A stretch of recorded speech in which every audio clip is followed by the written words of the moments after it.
जी साथियों, अंजुमन सुकरात की तरफ से आप सबको सलाम। जैसा कि आपको मालूम है कि हमने जो पिछला सेशन मंतक पे किया था, तो वो अधूरा रह गया था तफ़सील की वजह से, क्योंकि हमें तो ये लगा कि हम 2 घंटे में निपटा लेंगे, लेकिन वो हम नहीं कर सके। तो अब हम जो है वो पिछला जो सेशन था उसमें पूरा जो हमने और भी काफ़ी बातें डिस्कस की, लेकिन जो एक पूरी परछाई आपको नज़र आई वो सिलोजिज़म्स की थी, अरस्तू का जो डिडक्टिव लॉजिक था।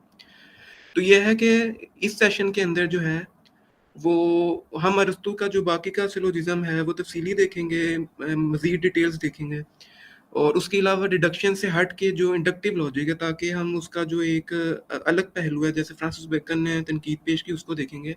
उसमें जो 2 बड़े नाम हैं जदीद दुनिया के, वो बेकन है और मिल है, जॉन स्टुअर्ट मिल, अफ़ादियत वाला। तो उसके बाद फिर हम अभी पिछली सदी में कार्ल पॉपर का जो डिडक्टिव लॉजिक था, हालांकि ये वो सिलोजिज्म वाला तो नहीं था, इसके अंदर इंडक्टिव लॉजिक भी आ जाती है, लेकिन कार्ल पॉपर ये कहता है कि वो क्या कहते हैं, अकलियत पसंद है, यानी वो उसका जो पूरा सिस्टम है जो कि उसने साइंटिफिक डिस्कवरी नामी अपनी किताब में बयान किया, वो डिडक्शन के ऊपर। तो हम उसको भी देखेंगे, ताकि फिर हमें इंडक्टिव का फिर जदीद दुनिया में डिडक्शन को हम कैसे ले रहे हैं, और माजी में तो एरिस्टोटल का आपको पता ही लग गया होगा। तो यह है कि अगर आपने वो पिछला सेशन देखना है, तो ऊपर कार्ड आ रहा होगा आई बटन में, वो भी आप देख सकते हैं, क्योंकि ये तभी आपको सेशन समझ आएगा कि जब आप वो वाला देख लें। तो इस वाले से हम जो पिछला हमने जो डिस्कस किया उसकी मैं ब्रीफ सी समरी 5 मिनट के अंदर दूंगा। तो आप लोगों के पास ये स्क्रीन जो है वो आ गई होगी। तो ये देखें, ये सारा हमने डिस्कस कर लिया था। ये इंडक्टिव मैं बता देता हूँ, आउटलाइन जो हमने स्टडी की थी उसके अंदर ये था कि बेसिक टर्म्स हमने देखी थी, जो कि किसी भी प्रेमिसेस और कंक्लूजन के अंदर होते हैं, उसको डिटेल में देखा था। उसके अंदर फिर हमने क्वालिटी और क्वांटिटी के जो मकुलात उनका इतला किया था कि यूनिवर्सल होती है, पार्टिकुलर होती है, जो क्वांटिटी में चली जाती है, एंड क्वालिटी के अंदर पॉजिटिव एंड नेगेटिव आ जाती है। तो बुनियादी मकसद जो है ना, यहाँ पे सिर्फ एकेडमिक हवाले से ही बात नहीं करनी, ये भी है कि जो हम गुफ्तगू करते हैं अपने व्हाट्सएप ग्रुप के अंदर या बाकी जो डिस्कशन फेसबुक पे होती है, उसका भी हम इतलाक कर सकें कि कोई भी अगर हमें कोई मुकदमात दे देता है दो और उसका कंक्लूजन दे देता है, नतीजा, तो हम उसको किस तरह एनालाइज कर सकते हैं। तो वो पिछले उसमें हमने काफ़ी तफसीली देख लिया था, ये हम मैंने कुछ मिटा भी दिया। तो ये बुनियादी मिसाल हमने लेके इसके ऊपर देखा था कि मिडल टर्म क्या होती है। उसके बाद फिर हमने मजीद देखा AEIOU, यानी जो प्रेमिसेस की टाइप्स थी। जब तक आपको प्रेमिसेस की टाइप्स का ही नहीं पता लगेगा, आप मुकदमे को जांच ही नहीं सकते। तो ये भी लाजमी था कि ये बताया जाए, क्योंकि अगर आपको ये नहीं पता कि ए यूनिवर्सल अफर्मेटिव है और यूनिवर्सल अफर्मेटिव आपको पता है लेकिन ए का नहीं पता, कोई दूसरा बंदा आके आपको ये कह देता है कि ये ए है, या वो कोई उर्दू का नाम ले लेता है, तो एक फैलिसी भी इसे हम कहते हैं। उस ग्रीक वर्ड है फैलिसी का, कि जो दूसरा बंदा होता है ना, वो आपकी कम इल्मी का फ़ायदा उठा के आपको गलत बात बता देता है। ठीक है, तो इसीलिए ये बयान किया गया। उसके बाद जो है वो हमने ये सारी मैथमेटिकल सिलोजिज्म, जो इंडक्टिव आर्गूमेंट की टाइप्स थी और डिडक्टिव आर्गूमेंट की टाइप्स, वो देखी थी। उसके बाद फिर हमने सिलोजिज्म की टाइप्स भी देख ली थी, जो कि पीछे AEIO के मिलाप से बनती हैं, जो 4 टाइप्स थी। अब ये 4 टाइप्स क्यों बनी, वो हम आज के सेशन में देखेंगे कि जो अनडिस्ट्रीब्यूटेड टर्म्स थी उस वाले से। तो ये आप देख सकते हैं। अच्छा, तो आज का जो हमारी आउटलाइन है, जो कि सिलोजिज्म्स के हवाले से है, ठीक है, वो है डिस्ट्रीब्यूटेड एंड अनडिस्ट्रीब्यूटेड टर्म्स। उसके बाद 6 रूल्स हैं और स्क्वायर ऑफ अपोजिशन। अब ये जो तीनों हमने बातें मैंने बोली, ये इतनी तफसीली हैं कि मैंने तो ना कुछ अभी वो मुकदमात लिखे हैं, तो देखते हैं क्या होता है। लेकिन हम कोशिश करेंगे कि इसको इतनी हद तक लेकर जाया जाए कि आम आदमी इसको देख ले, क्योंकि काफ़ी कॉम्प्लेक्स ये है। तो क्योंकि ना ये पीछे जो हमने 3 बातें की थी और ये 3 बातें, तो ये स्क्वायर ऑफ अपोजिशन के अंदर ये तमाम बातें जब मिलती हैं तो बहुत ही कॉम्प्लेक्सिटी पैदा कर देती। तो ये पिछले उसका था इब्तदाइया, और पिछले उसमें हमने क्या बातें की वो। तो अब मैं जो हूँ वो, अच्छा, हमने ये तो सिलोजिज्म के अंदर बात की नहीं, इसके अलावा अभी मैंने कुछ बातें नहीं लिखी उसमें, कि हमने सोक्रेटिक मेथड को देखना है तफसीली। ठीक है, उसके बाद हमने, जैसे मैंने कहा, इंडक्टिव मेथड के अंदर जो बेकन का मेथड था, मिल का मेथड था, वो देखेंगे।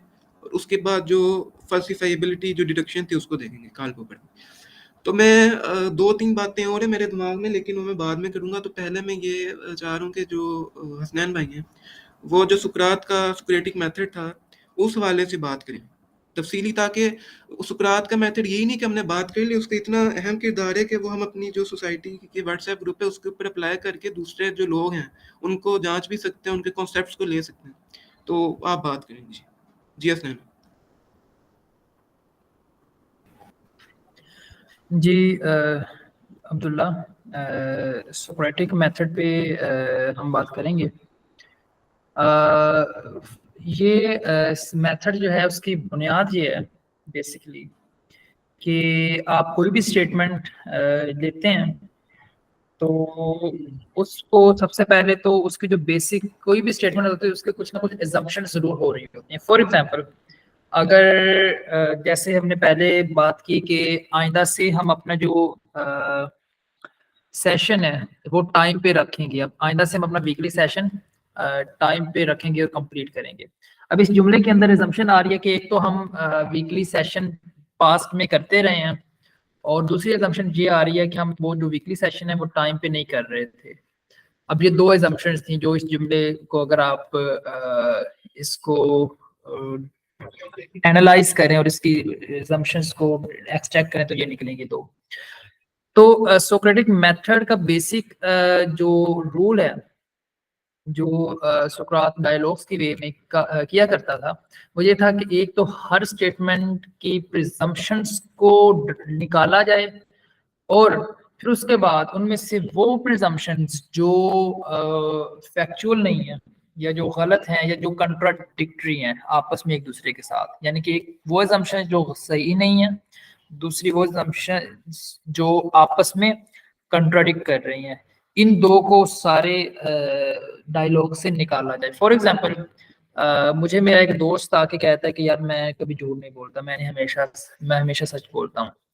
तो अच्छा, अब मैं उससे क्वेश्चन करूंगा कि मुझे ये बताएं कि क्या आप उस सूरत में भी सच बोलेंगे जब सच बोलने से किसी को या आपको नुकसान हो रहा हो या किसी की फीलिंग्स को हर्ट हो रही है? तो वो कहेगा नहीं नहीं, ऐसे एक्सेप्शनल केस में मैं झूठ बोलना पसंद करूंगा या झूठ बोलूंगा। तो अब इट इट मीन्स के वो हमेशा सच नहीं बोलता है। देयर आर मैनी केसेस जहाँ पे वो झूठ उसे बोलना पड़ता है या वो बोलेगा। सो ये दो अब कंट्राडिक्टरी एजम्पशंस हैं, तो इसलिए उससे वो नतीजा निकालेगा सुकरात कि इसका मतलब है तुम हमेशा सच नहीं बोलते। यू आप इस स्टेटमेंट को फिर इस तरह कह सकते हैं कि मैं मोस्टली सच बोलता हूँ, लेकिन ये नहीं कह सकते कि आई नेवर टेल अ लाई। तो अब ये एक एग्जांपल है। फिर सोक्रेटिक मेथड में जो जरूरी इसमें शराइत है उसमें से एक ये है कि आपके अंदर इंटेलेक्चुअल ह्यूमिलिटी और इंटेग्रिटी शामिल होनी चाहिए। यानी कि इंटेलेक्चुअल इंटेग्रिटी मीन्स कि आपके लिए ट्रुथ की वैल्यू अपनी अनाज से और अपनी ज़ातियात से ज़्यादा होनी चाहिए, और आप ह्यूमिलेशन आपके अंदर होनी चाहिए, ह्यूमिलिटी होनी चाहिए कि दूसरे लोगों की जो बात है उसको पूरी तरह से सुना जाए, और अगर उनकी बात मुझसे ज़्यादा वैलिड है तो उससे फौरी तौर पर एक्सेप्ट करके अपनी बात को गलत कहा जाए और उसे छोड़ के सच को माना जाए। सो ये इसकी जरूरी शराइत है। बहरहाल सोक्रेटिक मेथड जो है वो ओवरऑल इसी चीज का नाम है कि आप थ्रू क्वेश्चनिंग assumptions को खोदते हैं स्टेटमेंट्स के अंदर से, उनको निकालते हैं, उनको एनालाइज करते हैं, और बेटर से बेटर assumptions पर जाते चले जाते हैं, और इस थ्रू जो कंट्राडिक्शन जो फॉल्स assumptions होती हैं उनको ख़त्म करते हैं, और इस तरह से आप आहिस्ता आहिस्ता से मोर ट्रू स्टेटमेंट्स जो है वो एक्सट्रैक्ट करते हैं, ड्रा करते हैं। सो ये सबसे पुराने डायलॉग्स के मेथड में से एक है जो सुकरात से खास तौर पे मंसूब किया जाता है। जी अब्दुल्ला। जी हसनैन भाई, आपने बहुत तफसीली बात की। आपकी इस अपने ये वो कर दे माइक बंद। आपकी आवाज थोड़ी डिस्टर्ब होके आ रही है। हाँ, अगर वो माइक अपने बंद कर ले तो उनके रिफ्लेक्ट हो रही है। जी जी, श्योर श्योर। जी हाँ, तो मैंने ये बात की कि असनान भाई ने काफ़ी अच्छी बातें की। इसके अंदर जो एक अहम बात है जो कि काफ़ी मुझे अच्छी लगी, वो ये है कि दूसरे के अंदर जो है ना, वो एक दानिशवराना एक उसके अंदर ज़हन होना चाहिए। कि कुछ लोग कहते हैं, वो बिला जवाब सवालात जो बात करते रहते हैं कि भाई ये है, ये है। उनसे पूछा जाए कि आप ये बात क्यों कर रहे हैं, तो कहते हैं हम तो जो है वो सुकरात के वारिस हैं, और सुकरात ये करता था और सवालात करता था, तो हम भी सवालात करेंगे। उन लोगों को ये नहीं समझ आती कि ये लाजमी है कि आप जो सवालात कर रहे हैं आपको उसका इल्म हो पहले से। क्योंकि जब आप किसी के कॉन्सेप्ट को चैलेंज करेंगे तो आपको उसके कॉन्सेप्ट का मालूम होना चाहिए कुछ हद तक। अगर अब मैं आपको कहूँ थिंक इन इटसेल्फ क्या है, आपको थिंक इन इटसेल्फ का ही नहीं पता, और आप एब्स्ट्रैक्ट चीज़ों को देख ही नहीं सकते, और फ़लसफ़ा तो है ही एब्स्ट्रैक्शंस का नाम। आप फ़लसफ़े की गहराई में तब तक नहीं होता हो सकते जब तक आप एब्स्ट्रैक्ट्स को ना देख लें। फ़लसफ़े के अंदर कंक्रीट भी आती, यानी मैक्रोनी शक्ल, हमारा जो प्रैक्टिकल मामलात हैं उसके ऊपर तो एप्लीकेशन होती है, लेकिन पहले वो ताकुलात एब्स्ट्रैक्शन में बनते हैं। और फ़लसफ़ी का काम होता है, क्योंकि आम आदमी साइंटिस्ट सिर्फ़ कंक्रीट उसको देख रहे होते हैं। तो जो एक फ़लसफ़ी होता है वो एब्स्ट्रैक्ट चीज़ जो है उसको देखता है, उसका काम ही होता है कि वो एब्स्ट्रैक्ट की जो उसकी इंट्यूशन है उनको वो पहले साबित करे। ये नहीं कि जैसे इब्न अरबी साहब ने कह दिया कि यूनिटी ऑफ बीइंग है, नहीं। और उसको वो बीच में उन्होंने कुछ मबादु तबियाती नासिर लिया है।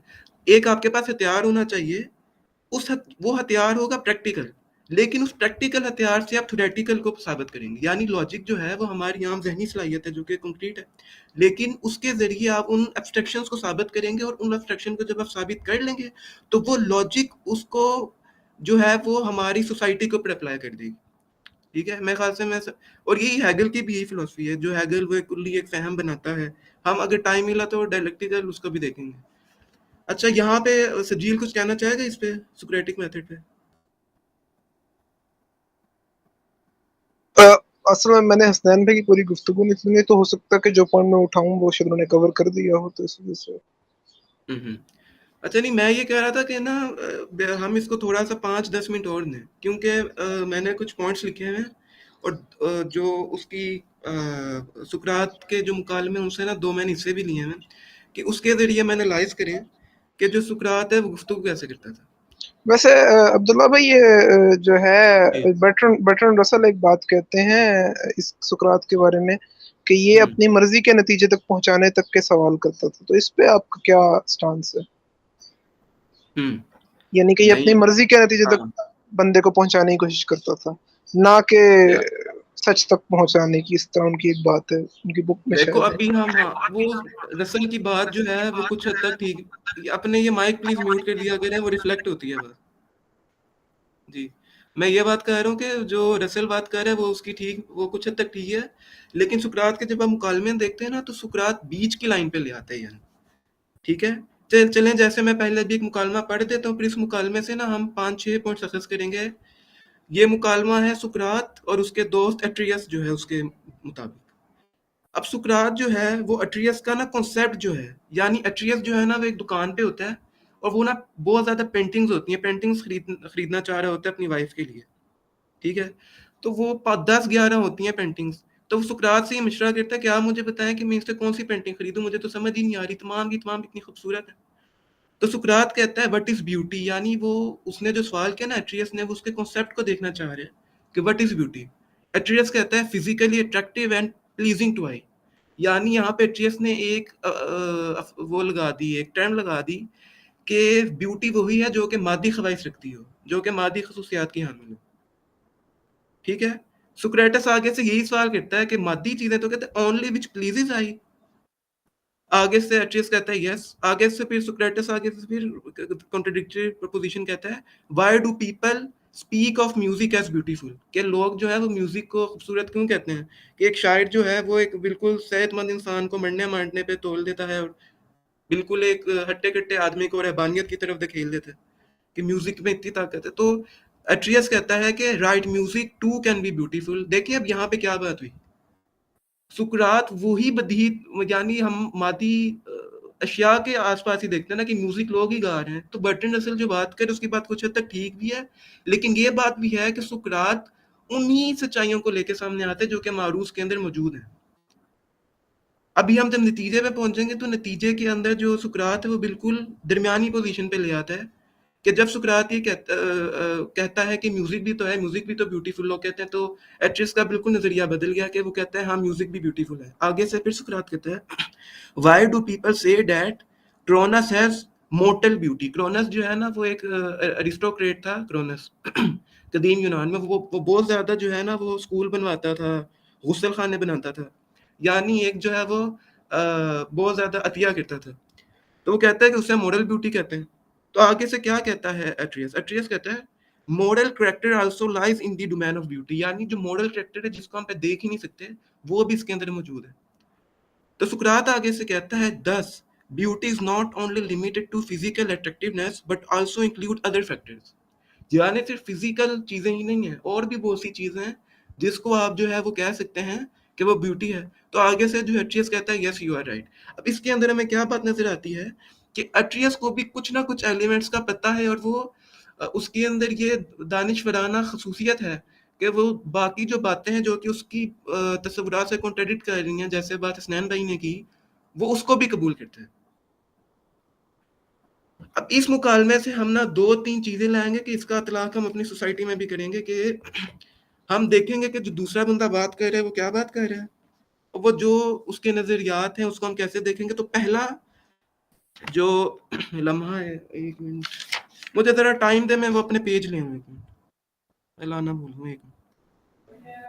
जी श्योर अब्दुल्ला। सो बेसिकली सुकरात के उस एट्रियस के साथ मुकालमे में बेसिकली ये चीज़ साबित हुई कि ना सिर्फ ब्यूटी जो है वो विजुअल होती है बल्कि वो ऑडिटरी भी होती है, वो कंसेप्चुअल भी होती है, यानी कि शायरी या की वे में, और इसी तरह से वो मॉरल भी होती है, यानी कि मॉरलिटी के अंदर भी एस्थेटिक्स होती है, ब्यूटी होती है। सो इसकी यानी कि 3-4 डिफरेंट एस्पेक्ट्स हैं।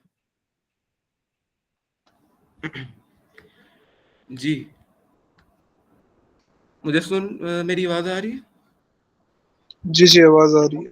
ठीक है। अच्छा, जब यहाँ पे पहला मरला है ना कि अरस्तू के मेथड का, वो है कि वो पहले रिसीव करते हैं चीजों को, कि दूसरे के जो नजरियात हैं या जो बातें हैं उनको रिसीव पहले सुनता है, तभी वो जब तक सुनेगा नहीं तो वो फिर बोलेगा क्या। ठीक है, वो उसको पहले अच्छा लिसनर बनेगा और उनकी चीजों को रिसीव करेगा, उसके बाद वो उसी की बातों को रिफ्लेक्ट करेगा उसके सामने। इसको मैं आ रही से वो रिफ्लेक्ट करेगा, और वो उसने जो आर्गुमेंट्स दिए हैं उनको मजीद क्लैरिफाई करेगा और मजीद पैराफ्राइज करेगा, यानी उनको उसको बिल्कुल आप कह लें कि उसकी इंटरप्रिटेशन भी कर सकते हैं। यहाँ पे दो चीजें, इंटरप्रिटेशन भी कर सकता है, दूसरा ये कि उसके अंदर कुछ और जो है वो चेंजेस करके उसका तलाक उसके ऊपर कर सकते हैं। ठीक है, जैसे उसने जब अट्रियस ने जब ये एक स्टेटमेंट दी कि जो है वो फिजिकल अट्रैक्टिवनेस ही होती है, तो वो उसको एक बिल्कुल एक कॉन्ट्रडिक्टरी स्टेटमेंट देता है कि ओनली विच प्लीजेस आई, यानी तुम्हारा मतलब ये है, यानी उसकी बात को मुख्तलिफ तरीके से पैराफ्रेज किया। ठीक है, कि तुम क्या ये कह रहे हो जो कि सिर्फ आईज को ही प्लीज करती है, जो कि फिजिकल अट्रैक्टिवनेस ही रखती है। तो उसने रिफ्लेक्ट की बात को, रिफ्लेक्शन के बहुत से मुख्तलिफ पहलू हो सकते हैं कि वो किस तरह उसको रिफ्लेक्ट करते हैं। उसके बाद आती है रिफाइन करे वो, कि वो जो कोई आर्गुमेंट कर रहे उसको बोलो कि तुम्हारे दलाइल क्या है, तुमने तो मुझे अपनी स्टेटमेंट दे दी, मैंने रिफ्लेक्ट भी कर दी, और अगर रिफ्लेक्शन के बाद भी वो अपने उसके ऊपर दलील दे देता है तो उससे पूछें कि आप किस हवाले से दलील दे रहे हैं, आपकी लॉजिक क्या है इसके पीछे। उसके फैक्ट्स देखें, फैक्ट्स अगर नहीं है तो उसकी अजम्पशंस देखें, उसके फैक्ट्स तो कम ही होते हैं, अजम्पशन होती है, तो अजम्पशंस को देखें कि वो अजम्पशंस क्या हैं, वो किन चीज़ों के ऊपर बिलीव कर रहे हैं, और इन और फिर उसके बाद फिर उन अजम्पशंस के ऊपर जो है वो चैलेंज करें, उसे वाई क्वेश्चंस करें। यहाँ पे ही आते हैं वाई क्वेश्चन। वाई, तुम या तो मुझे लॉजिक बताओ, ठीक है, या तुमने कोई अगर कहानी सुनी हुई है वो बताओ, उसका मुझे तारीखी पहलू बताओ। तो ये मरला है वाई का मरला। ठीक है, उसके बाद जो चौथा मरला है उसमें क्या होगा, वो रीस्टेट करेगा, रीफॉर्मुलेट करेगा चीजों को और उसको रिपीट करेगा। उसके अंदर रिपीट, अब इसके अंदर कुछ पॉइंट्स मेरे ख्याल से नहीं है, तो वो रिपीट इस तरह करेगा कि उसने जो आपको वाई पहलू दिए हैं कि वाई, उसने कहा कि मैं क्या लॉजिक इस्तेमाल कर रहा हूँ, बाकी बातें, तो आप उसको रीफॉर्मूला करेंगे, रिपीट करेंगे, रीस्टेट करेंगे कि आपको उस वाले से क्या पहलू है। कि जैसे सुकरात ये नहीं करता कि उसके ऊपर कुछ थोप रहा है, सुकरात उसको मरलावार चीजें साबित कर रहे हैं कि ये भी हो सकता है। पहले उसने कहा कि तुम सिर्फ कह रहे हो कि प्लीज, जो आई को प्लीज करती हैं वही चीजें हैं जिसको तुम मानते हो कि वो खूबसूरत है। तो वो आगे से बात करता है कि म्यूजिक भी तो ब्यूटीफुल हो सकता है। जब उसने कहा हो सकता है, उसने कहा कि नॉन फिजिकल चीज भी हो सकती है। वो फिर इसके अंदर इखलाकियात को ले आया कि फिर तो जो क्या नाम था, क्रोनस है, वो मोरल ब्यूटी रखता है, ठीक है। तो अब उसके अंदर वो मोरालिटी ले आया कि आपको वो काम करने चाहिए, तो मरहला हुआ।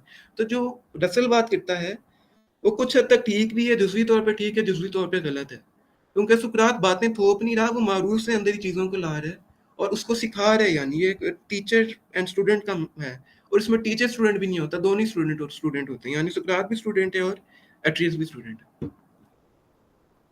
चलिए, हमने सुक्रेटिक मेथड को देख लिया।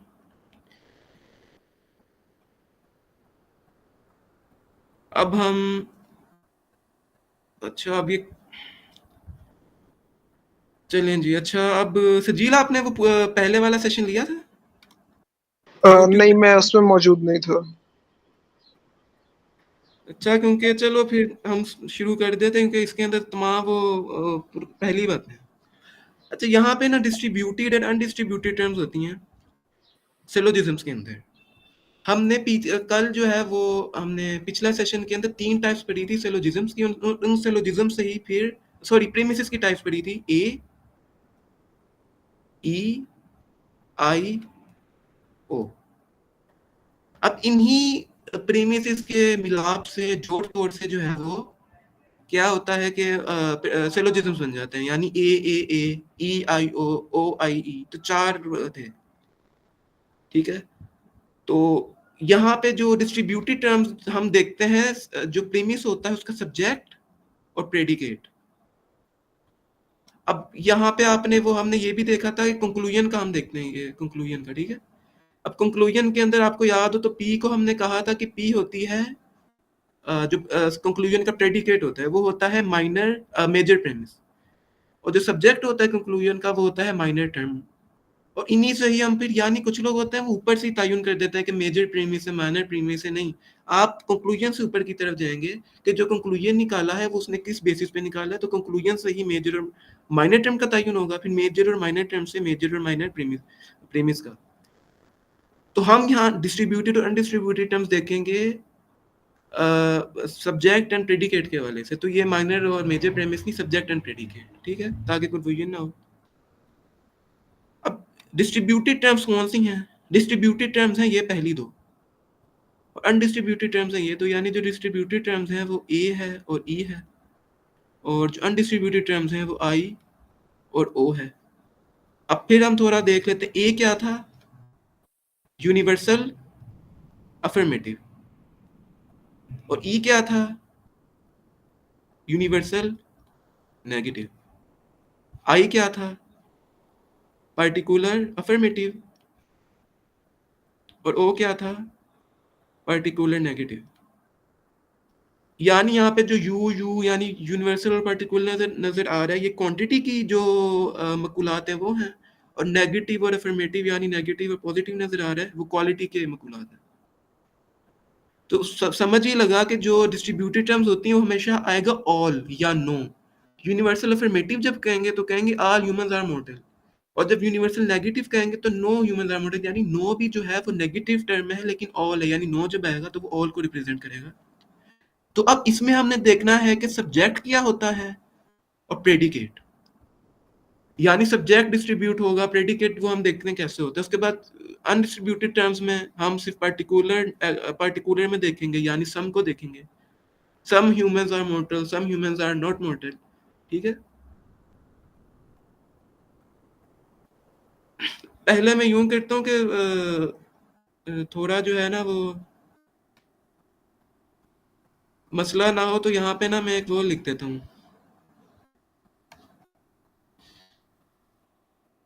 सिंपल सा ही लिख देते हैं, क्योंकि ये हर कोई देखते हैं, ऑल मैन आर मॉर्टल, ठीक है।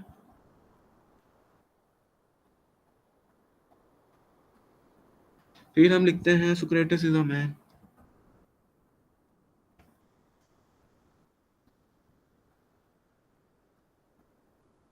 फिर आएगा सोक्रेटिस इज मॉर्टल, जो कि इसका कंक्लूजन है।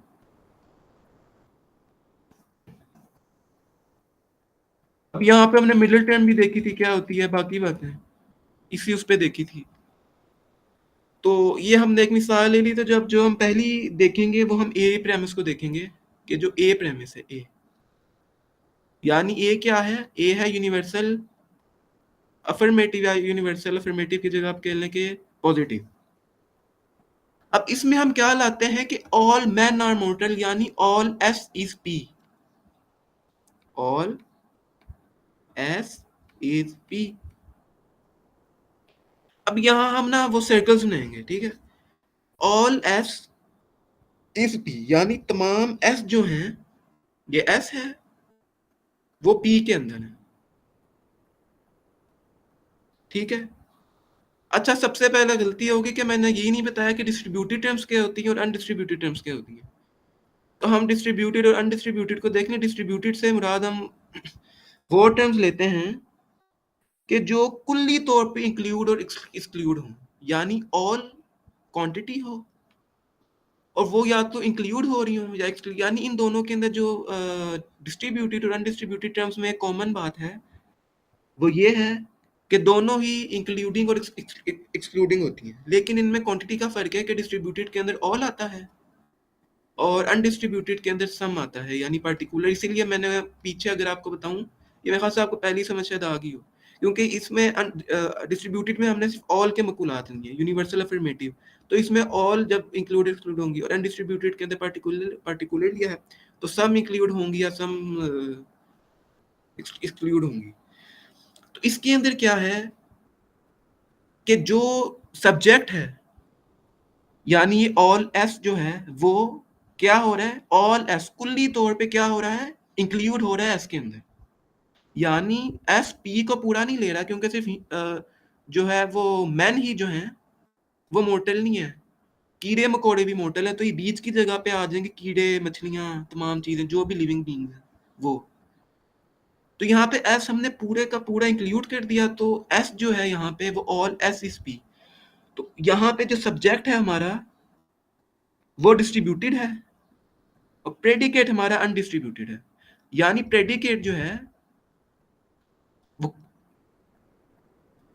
वो जो है अनडिस्ट्रीब्यूटेड है, ठीक है, कि उसके अंदर जो है वो सम के वाले से यानी कुछ हिस्सा दे रहे हैं ना, यानी सब्जेक्ट जो ऑल एस है वो सब्जेक्ट है जिसके अंदर तमाम एस ला रहे हैं, लेकिन प्रेडिकेट पूरा प्रेडिकेट को कवर नहीं कर रहे, इसलिए सम एस हम लगाएंगे, सम पी इज एस। अगर हम इसको उल्टा दें, समझ आई बात?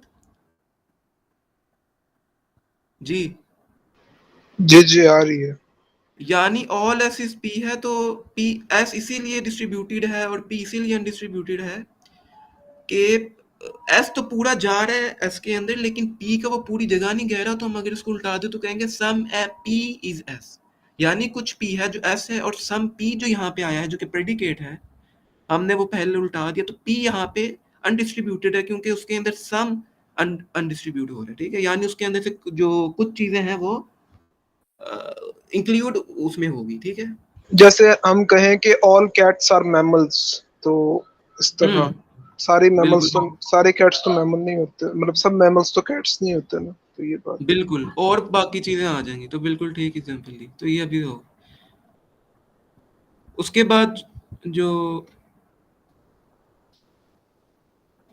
उसके बाद जो हमारा दूसरा प्रेमिस आ जाता है वो ई का है।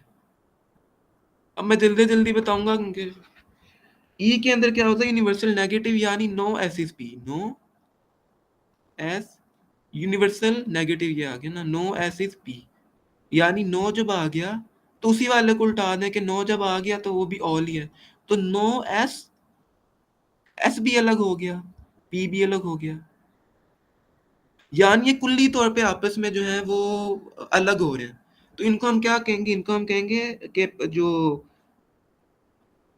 सब्जेक्ट है वो भी डिस्ट्रीब्यूटेड है और जो प्रेडिकेट है वो भी डिस्ट्रीब्यूटेड है, दोनों सब्जेक्ट और प्रेडिकेट दोनों जो है वो डिस्ट्रीब्यूटेड है, कि जहां पे जो तमाम चीजें हैं जी, तो डिस्ट्रीब्यूटेड ही कहेंगे कि जहां पे तमाम चीजें हैं, कि तमाम चीजें ना एस हैं और ना तमाम चीजें पी हैं, तो ये बिल्कुल अलग अलग होगी। तो इसके अंदर सब्जेक्ट भी डिस्ट्रीब्यूटेड है, प्रेडिकेट भी डिस्ट्रीब्यूटेड है। और ये इसके ज़रिए हम जो है ना कुछ ज़्यादा को पिछले वाला सेशन से मिला के देखें तो मज़ीद गहराई में चले कि मज़ीद हम एनालिसिस कर रहे हैं जो प्रेमिसेस हैं उनका। तो अच्छा ये अब फ्रेम्स यहाँ पे ख़त्म हो गए हैं, तो यहाँ हम यूँ करते हैं कि एक नया फ्रेम जो है ना वो बना लेते हैं। मुझे थोड़ा टाइम दें, 1 मिनट। इसकी सिर्फ 20 फ्रेम्स तक गई।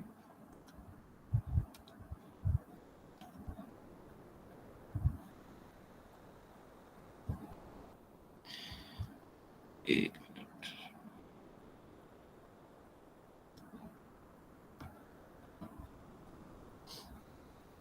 जी नजर आ रहा है? नहीं अभी नहीं नजर आ रहा। अब हाँ अब आ रहा है, अब आ रहा है। ठीक है, तो हमने जो है वो ए और ई को देख लिया। अब आई है जो कि पार्टिकुलर अफर्मेटिव है, यानी ठीक है, यानी वो उसकी जो क्वांटिटी है वो पार्टिकुलर है और जो क्वालिटी है वो अफर्मेटिव है। इसमें होगा some S P, some S is P, यानी दोनों आपस में कंट्रीब्यूट कर रहे हैं। जब इसकी हम वो बनाएंगे गोल दायरे तो यूं बनेंगे, एक दूसरे के अंदर होंगे। ये एस है, ये पी है।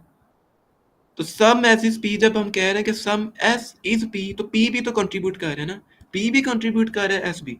तो इसके अंदर जो है वो सब्जेक्ट भी अनडिस्ट्रीब्यूटेड है, प्रेडिकेट भी अनडिस्ट्रीब्यूटेड है, कि थोड़ा थोड़ा दोनों आपस में कंट्रीब्यूशन कर रहे हैं।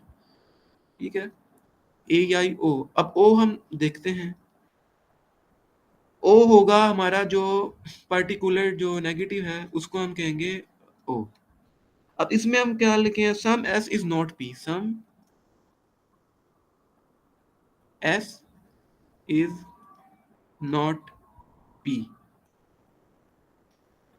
ठीक है, यानी हम यहाँ पे तो ऑल लेके आए हैं, यानी नॉट का मतलब है यूनिवर्सल नेगेटिव, यानी ऑल।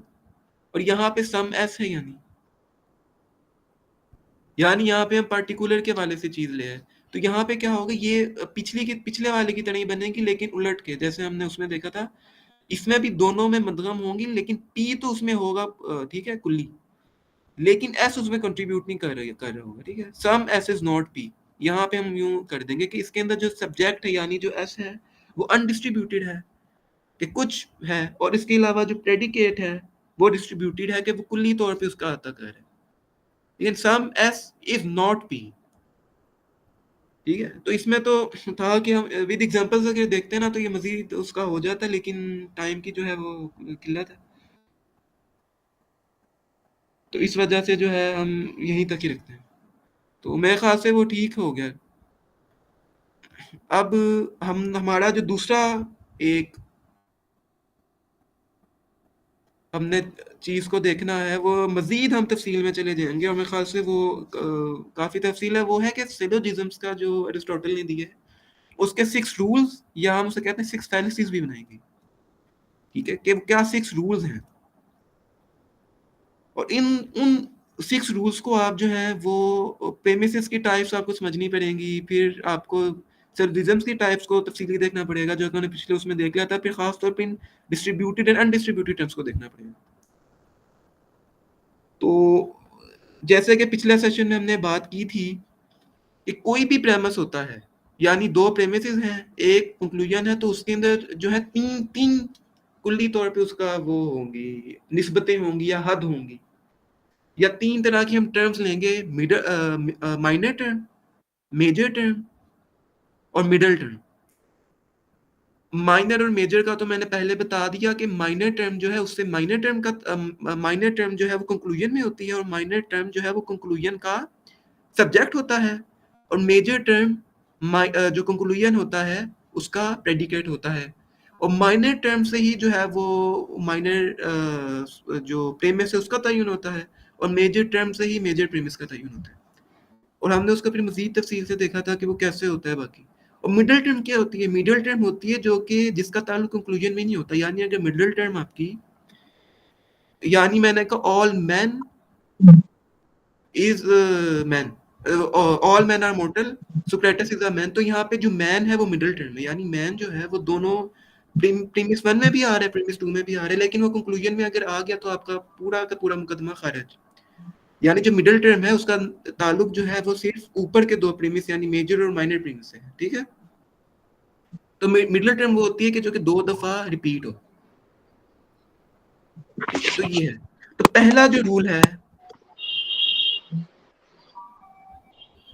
पहला जो रूल है वो ही ये है कि a syllogistic reasoning must have 3 and only 3 terms, यानी मिडिल टर्म होगी, मेजर टर्म होगी और माइनर टर्म होगी। और फिर इन तीन का भी लाजमी है कि सिर्फ दो ही आए, यानी माइनर टर्म भी 2 आएंगी, मेजर टर्म भी 2 आएंगी, मिडिल टर्म भी 2 आएंगी, ठीक है। ये जिसने पहला सेशन लिया है वो पहला रूल समझ चुका होगा, ठीक है, पहला रूल। अब पहला रूल के अंदर एक और बात भी है, वो ये है कि आप कभी भी जो है, हाँ ये भी है कि सेम सेंस में आएगा। यानी जब मैं कहता हूँ ना all man are mortal, Socrates is a man, तो नीचे मैं ये नहीं कह सकता कि अब्दुल्ला इज मोर्टल, अब्दुल्ला नहीं आएगा, वो ऊपर सुकरात जो हमने डिस्कस किया माइनर टर्म के अंदर वही आएगा। यानी Socrates is all man are mortal, Socrates is a man, so Socrates therefore Socrates is mortal. ये नहीं हो के वकास आ जाए। तो सेम जो हमने सिंबल इस्तेमाल किया, यानी एक इंसान की जगह सोक्रेटिस इस्तेमाल किया, तो उसको मैं माइनर टर्म में तो मैं सोक्रेटिस लिख लिया, लेकिन जो कंक्लूजन है उसके अंदर जो है वो सुकरात आएगा, उसके अंदर वकास, उसके अंदर सजील, हसनैन, अब्दुल्ला नहीं आ सकता, ठीक है। वो हमने क्योंकि ऊपर वो लिख दिया तो सेम सेंस में आएगा। और दूसरा ये कि हमें कभी भी कोई अजीब व गरीब टर्म्स या वो टर्म्स के जिनकी हमें डेफिनेशन की ज़रूरत है, जैसे अरस्तू अपनी मंतक में कहता है कि सबसे पहले अगर हम बहस कर रहे हैं तो लाजमी है कि हम जो जिन टर्म्स का इस्तेमाल कर रहे हैं उसकी पहले डेफिनेशन है, यानी डेफिनेशन क्या है उस पहले ये भी बहस है लॉजिक के अंदर कि डेफिनेशन है क्या, ठीक है। तो डेफिनेशन थी क्योंकि सुकरात के अरस्तू कहता है कि जिस चीज को मैं गॉड मान रहा हूँ, क्या पता आप उसको सैटर्न मान रहे हो, जिस चीज को मैं सैटर्न मान रहा हूँ आप उसको गॉड मान रहे हो। तो लाजमी है कि जो टर्म्स हम इस्तेमाल कर रहे हैं उसकी पहले डेफिनेशन है। जैसे मैं यहाँ पे एक बहुत अजीब व गरीब मुकदमा बोलता हूँ कि modality is and of life, E and D, and of life, and of life is death, so modality is death. ये समझ आया मुकदमा? नहीं।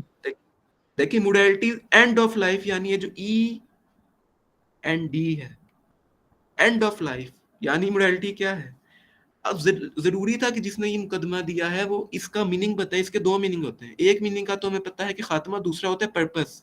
इन अ लिटरेचर वे के modality is and of life, यानी कुछ भी हो जाए जो आपकी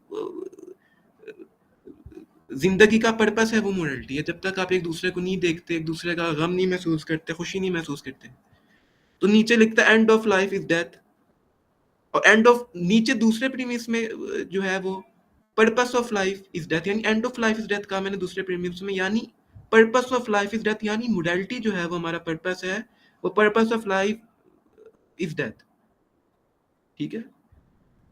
तो नीचे हमने उसका कंक्लूजन लिया है कि मोरालिटी इज डेथ। हालांकि ये बहुत अजीब और गरीब है लेकिन समझाने के लिए लिखा गया, लेकिन हमने जो ट्रूथ एंड वैलिडिटी बयान की थी तो कि ये वैलिड तो है, लेकिन कि purpose of life is death valid है लेकिन ट्रूथ नहीं है, क्योंकि हमारी जिंदगी से ये नहीं हो रहा। ये कैसे हो सकता है कि purpose of life is death, so morality is death, ठीक है। ये वैलिड है लेकिन ट्रूथ नहीं है। इस तरह जबानों के काफी मसले होते हैं। इस तरह फॉर एग्जांपल एक ये भी है कि इंडक्टिव रीजनिंग में अगर हम कहें कि जितनी बिल्लियां मैंने आज तक देखी हैं उनकी एक ही दुम होती है, तो किसी भी बिल्ली की दो, no cat has two tails. तो अगर हम उस नो कैट किसी बिल्ली का नाम रख दें तो फिर हम कह सकते हैं कि उस बिल्ली की दो दुम है। मतलब इस तरह ये अगर जबान के मसले अगर हम देखें तो इस तरह लॉजिकल आर्गुमेंट्स में काफी हो जाते हैं। लेकिन यहाँ बिल्कुल ये बताओ, यहाँ पे डायलेक्टिकल लॉजिक आ जाती है कि जब आप कहते हैं ना कि इंसान इंसान है, तो ये नहीं होगा जैसे तुमने कहा ना बिल्ली, तुम बिल्ली का कोई नाम रखो, कुछ भी रख हैं सकते हैं, कुछ मैंने कहा कोई कुछ भी कोई रख सकते हैं। चलो तुम रख लो लोफी नाम उसका, तो तुम कहोगे कि लोफी की एक दुम है। तो ये उस वक्त आता है कि जब ए इज इक्वल्स टू ए कर लें, यानी कैट इज कैट, जहाँ पे सिर्फ और सिर्फ जो है वो डिडक्शन आप ले आते हैं, यानी डिडक्शन या इंडक्टिव इनमें से एक लेके आते हैं, यानी इंपेरिसिज्म ले आते हैं यानी इंडक्टिव, ठीक है। आप उसका ये नहीं कहते कि वो कैट कैट कैट के बराबर तो है, लेकिन कैट की एक अपनी अलग शिनाख्त भी है। वो यूनिवर्सल भी है और पार्टिकुलर भी है। यानी जब आप कहोगे ना cat is equals to cat, यानी कैट इज कैट, तो तुम कहोगे लोफी इज कैट। इंसान इंसान नहीं है सिर्फ, अब्दुल्ला एक इंसान है, अमारत अमारत नहीं है। मैंने इस रोड पे जो ये इमारत देखी है इसका ये नाम है और ये इसीलिए इमारत है। यानी आप उसके साथ पार्टिकुलर विद यूनिवर्सल यानी इंडक्टिव विद डिडक्टिव ले आते हैं कि आप ना सिर्फ उसकी शिनाख्त कर रहे होते हैं वो जो पर्टिकुलर चीज है, क्योंकि वो पर्टिकुलर चीज भी तो यूनिवर्सल चीज है ना।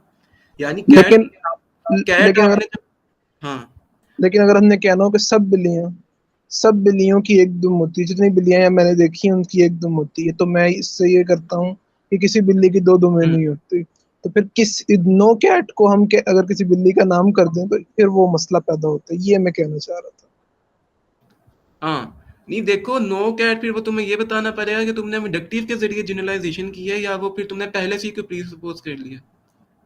नहीं, इंडक्टिव के जरिए जनरलाइजेशन की, लेकिन इससे मैं कह रहा हूँ अगर कंफ्यूजन पैदा हो सकती है, अगर जबान का मसले के तौर पर हम देखें तो जो है इस तरह आपने मिसाल दी कि एंड के दो मायने होते हैं। अब नो कैट से एक जिस बंदे ने यानी कि जनरलाइजेशन की है वो ये मतलब ले रहा है कि किसी भी बिल्ली की दो दुम नहीं होती, लेकिन जिस बंदे ने जो दूसरा बंदा पढ़ा है उसने अगर किसी बिल्ली का नाम नो कैट रखा हुआ है तो जो है उसको कंफ्यूजन होगी कि शायद इस बिल्ली के बारे में कह रहे हैं कि इसकी दो दुम है। तो इस एक तरह से यानी कि जबान का मसला मैं बता रहा हूँ कि जबान के सही, मसले हो अच्छा जाते हैं सही आर्ग्यूमेंट्स सही, में। अच्छा तो मैं वो दूसरी तरफ ले गया, मैं समझा वो तुम दूसरी बात कर रहे हो उनकी। सही, जुबान का मसला है, ये बात ठीक है कि इसीलिए तो वो कहता है कि आप जो मानी है उसकी तरफ लगे हैं। चलिए इसके बाद हमने वो भी देख लिया। अच्छा तो हम कहाँ पे थे ये अ, ये एंड वाले की अब बात करते हैं कि एंड के दो मायने होते हैं, हाँ एक एंड के ये, हाँ पर्पस और एक एंड, खात्मा। हाँ तो ये इस डेफिनेशन भी हमने करनी चाहिए। तो वो जो इसका पहली फैलेसी है रूल, तो ये हमने देख लिया कि तीन तीन होनी चाहिए। तीन यानी मिडिल टर्म, माइनर टर्म और मेजर टर्म होगी, और उन तीन तीन की भी दो दो हरूफ होंगे, यानी दो माइनर टर्म होंगी, दो मेजर टर्म होंगी। अगर ये आप फैलेसी, ये रूल आप नहीं खातिर खा में लाते तो एक फैलेसी आ जाती है जिसे कहते हैं फैलेसी ऑफ फोर टर्म्स। यानी जब आप नीचे कंक्लूजन में सुक्रेटिस की जगह अब्दुल्ला लिख दें तो वो फिर चार टर्म्स आ गई उसके अंदर, ठीक है। तो वो फिर आ जाती है कि फैलेसी ऑफ फोर टर्म्स। अब दूसरा रूल इसका ये है जो कि इस 6 रूल्स हैं उसमें से दूसरा रूल ये है कि जो middle term must be distributed at least one of the premise. अच्छा अब ये थोड़ी टेक्निकल है, हमने डिस्ट्रीब्यूटेड और अनडिस्ट्रीब्यूटेड टर्म्स को देख लिया। तो इसमें आया है कि जो middle term must be distributed at least one of the premise, यानी जो मिडिल टर्म है लाजमी है कि वो किसी डिस्ट्रीब्यूटेड हो किसी ना किसी एक प्रीमिस के अंदर, ठीक है, लाजमी है। जैसे मैं कहता हूं, अभी मैं लिख तो नहीं सकता लेकिन all cows are mammals, all cats, चलो मैं लिख ही देता हूँ यूं समझ, ऑल सी लिख देता हूँ, ऑल सी आर मैमल। मैं फिर लिखता हूँ all minus C are mammal.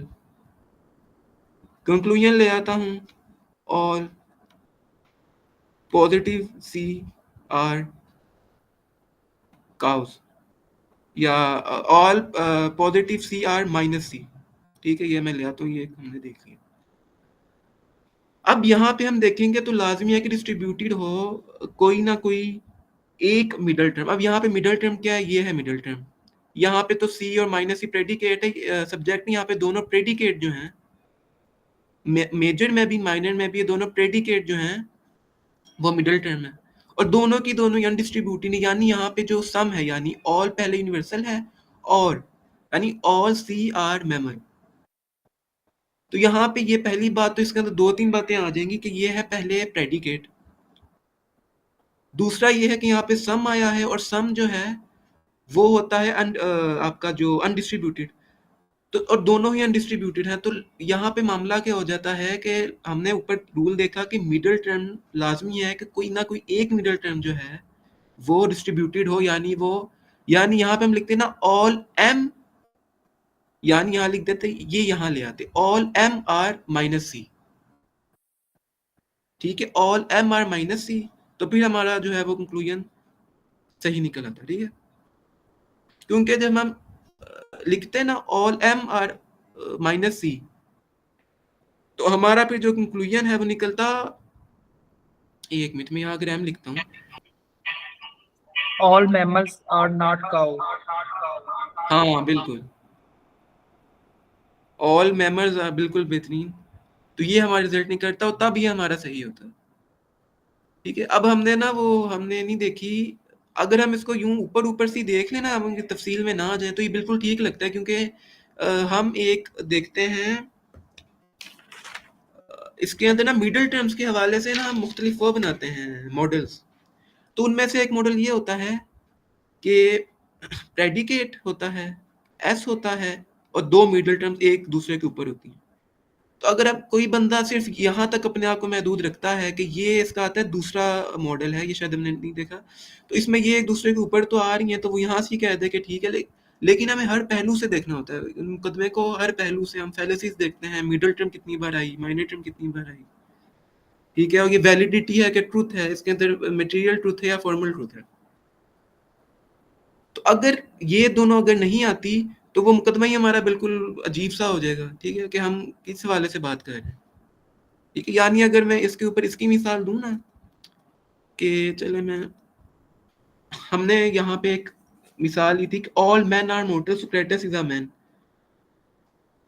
ठीक है, तो ये बिल्कुल ठीक है कि यहाँ पे जो एक ऑल मैन जो है ना, ऑल मैन, मैन मैन यानी all man are mortal, Socrates is a man. तो यहाँ पे जो दोनों प्रेमिस में मैन आया है, तो उसमें पहले प्रेमिस के अंदर ही जो है वो अरस्तू ने क्या किया कि वो डिस्ट्रीब्यूटेड कर दी। अगर डिस्ट्रीब्यूटेड ना होती तो आता all mortal are man, Socrates is a man, तो वो नीचे वो पता नहीं क्या से क्या बन जाता। तो लाजमी है कि एक डिस्ट्रीब्यूटेड और मिडिल टर्म, डिस्ट्रीब्यूटेड इसीलिए हो कि जो मिडिल टर्म होती है ना, अगर आप उसकी हैयत तक जाए तो वो जिस चीज की हम बात कर रहे हैं वो उसके ऊपर असर्ट की हुई होती है। यानी फिर हमें ये भी देखना पड़ता है कि जो मिडिल टर्म है वो सब्जेक्ट है या प्रेडिकेट है। यहाँ पे अगर ये प्रेडिकेट है तो इसका मतलब ये है कि प्रेडिकेट सी और माइनस सी के ऊपर असर्ट कर रहा है कोई बात, यानी असर्शन है सी और माइनस सी के ऊपर, तो वो हैयत ही बदल जाएगी, एसेंस ही बदल जाएगी कि काओ और माइनस सी की। और अच्छा, अगर सब्जेक्ट ये जो होता, ये जो जी आर्ग्यूमेंट है इसमें मिडिल टर्म क्या कौन सी वाली है? एम, अ, ये मैंने लिख दिया। अच्छा अच्छा अच्छा, सही सही, समझ गया। मिडिल टर्म होती वो है कि जो सेम हो, यानी तो ये हमने देख लिया। तो इसकी जो फैलेसी आती है वो हमने इसी में ही देख ली कि फैलेसी ऑफ अनडिस्ट्रीब्यूटेड मिडल, के लाजमी है कि किसी ना किसी एक प्रीमिस के अंदर जो है वो डिस्ट्रीब्यूटेड हो। ठीक है, कुल्ली तौर पे इंक्लूड या एक्सक्लूड हो रहा हो, सम के हवाले से इंक्लूड और एक्सक्लूड ना हो। अच्छा, अब रूल नंबर 3 है, ये पहले 3 इसके मुश्किल हैं, बाकी के 3 आसान हैं।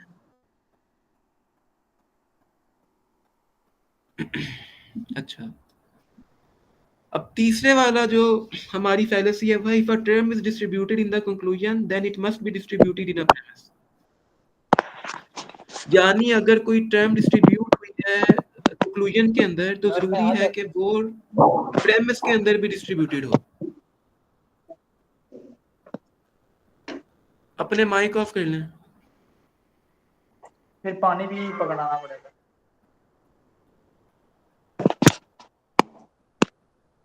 जी,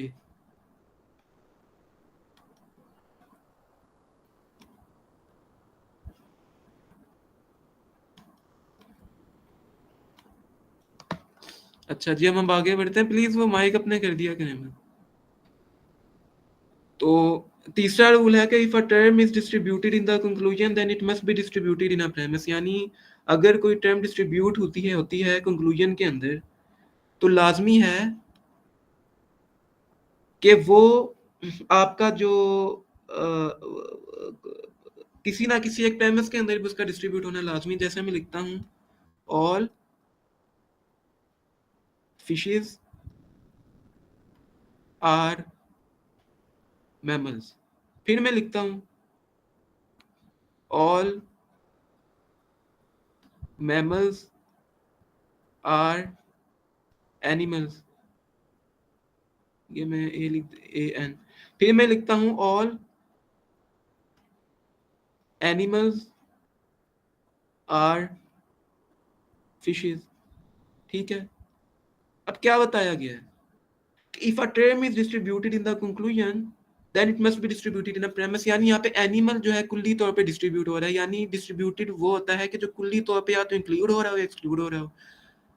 अब ऑल एनिमल इंक्लूड कर रहा है फिशेस को अपने अंदर, तो ऑल एनिमल यहाँ पे डिस्ट्रीब्यूटेड है, तो लाजमी है कि ऊपर भी कहाँ पे है एनिमल, ये है एनिमल के ऑल मैमल्स आर एनिमल्स, हमने लिखा ना ऑल मैमल्स आर एनिमल्स, तो यहाँ एनिमल जो है वो तो अनडिस्ट्रीब्यूटेड है, ये देख सकते हैं, तो ये हमने फैलेसी कमिट कर दी कि कंक्लूजन के अंदर तो एनिमल डिस्ट्रीब्यूटेड है लेकिन ऊपर एनिमल अनडिस्ट्रीब्यूटेड है, तो ये फैलेसी आ गई। फैलेसी को हम कहते हैं, ये फैलेसी, ये अब यहाँ पे देखें ना, ये क्या है, एनिमल सब्जेक्ट है। अब इसका मजीद तजिया करती है, ये सब्जेक्ट है, और ये क्या सब्जेक्ट क्या होता है, कंक्लूजन का सब्जेक्ट होता है ऊपर, कंक्लूजन का सब्जेक्ट होता है माइनर टर्म, और ये ऊपर देखें, आप कोई बनता देखे ना, हर जहत से हमने देखना, ये यूं ठीक नहीं आपको लग रहा कि ये सब्जेक्ट है और ये माइनर टर्म है और ये माइनर प्रेमिस भी है, तो कोई बंदा अगर सिर्फ एक पहलू को देखेगा और इस फैलेसी को नहीं देखेगा, वो मुकदमे को ठीक मान लेगा, लेकिन मुकदमा ये गलत है। वो बस सिर्फ यही देखता है माइनर टर्म मेजर टर्म को, सिर्फ एक ऊपरी मरले तक रहता है कि ऑल एनिमल्स और फिश, तो एनिमल सब्जेक्ट है और कंक्लूजन का सब्जेक्ट होता है माइनर टर्म, तो यहाँ पे भी ये माइनर टर्म आ गई, एनिमल आ गया यहाँ पे, ठीक है। तो वो इस तक महदूद रहेगा, लेकिन वो ये नहीं देखेगा कि यहाँ पे ये कंक्लूजन में तो डिस्ट्रीब्यूट हो रही है, ऊपर इसको लाजमी है कि अनडिस्ट्रीब्यूट हो, और यहाँ पे ये बात भी लाजमी आ जाती है कि नीचे कंक्लूजन के अंदर डिस्ट्रीब्यूट होना लाजमी है माइनर, इसको फिर आप मजीद जहतों से देख सकते हैं कि फिर ये मेजर प्रीमिस के अंदर भी आ सकती है।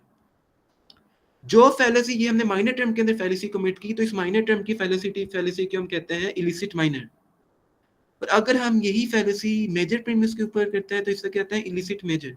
ये हमने मेजर के अंदर जो है वो कर दिया कि मेजर टर्म को तो हमने नीचे डिस्ट्रीब्यूट कर दिया, ऊपर अनडिस्ट्रीब्यूटेड कर दिया, तो हम इसका मजीद तजिया कर सकते हैं कि इसका मजीद आप इसको जितना रिसर्च करेंगे कि आपको उतना ही वो मजा देगा। तो ये इसका तीसरा वो आ गया, तो इसकी जो आती है वो इलिसिट माइनर इलिसिट मेजर की है फैलेसी। अच्छा, अब बाकी की जो वो आसान ही है, वो मैं बस ऐसे ही बता रहा हूँ। चौथा ये है कि two negative premises are not allowed in valid syllogism, के दोनों लाजमी है कि अगर ऊपर दोनों नेगेटिव प्रीमिसेस हैं तो वह फैलेसी का एक्सक्लूसिव प्रेमिस की, जैसे मैं कहता हूँ no fish are animal, no fishes are mammals, some dogs are not fishes, some dogs are not mammals, तो ये बिल्कुल ये गलत मुकदमा है। इसके ऊपर आप माइनर टर्म्स को अगर देखें तो वो गलत है, ठीक है, और मेजर टर्म को, माइनर टर्म में मिडल टर्म ठीक है, लेकिन माइनर टर्म अगर हम देखें तो वो मतलब कि, यानी अगर ये माइनर टर्म और मेजर टर्म का जब तजिया कर लें अगर वो भी ठीक है, फिर भी जो है लाजमी है कि दो नेगेटिव प्रीमिसेस होंगे अगर, तो वो उसका कंक्लूजन जो है वो वैलिड सिलोजिज्म आप नहीं होगा, कि अगर आप दोनों ही नेगेटिव प्रीमिसेस ले लें तो उसका जो है वो कंक्लूजन गलत निकलेगी। ये है चौथा। उसके बाद आ जाता है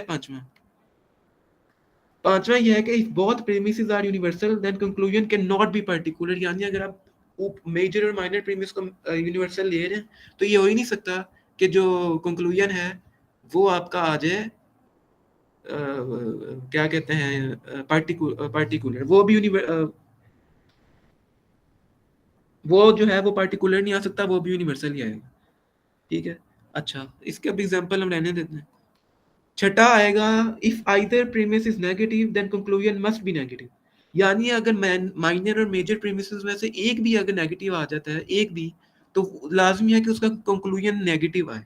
जैसे मैं इसकी मिसाल दे देता हूँ, all monkeys are animals, some animals are not birds, some birds are monkeys, तो यहाँ पे हमने एक ऊपर जो है वो दूसरा premise some animals are not bird ले लिया, लेकिन नीचे जो है आ गया सम बर्ड्स आर मंकीज, ठीक है।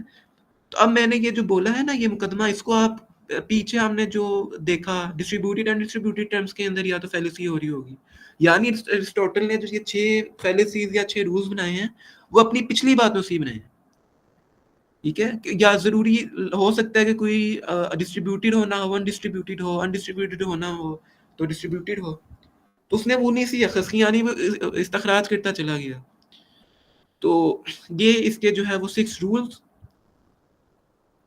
और इसके 6 प्रेमिसेस थे। तो इस हवाले से अगर कोई इसमें कंट्रीब्यूशन करना चाहे या अगर कोई इसका सवाल है तो वो पूछ ले। जी।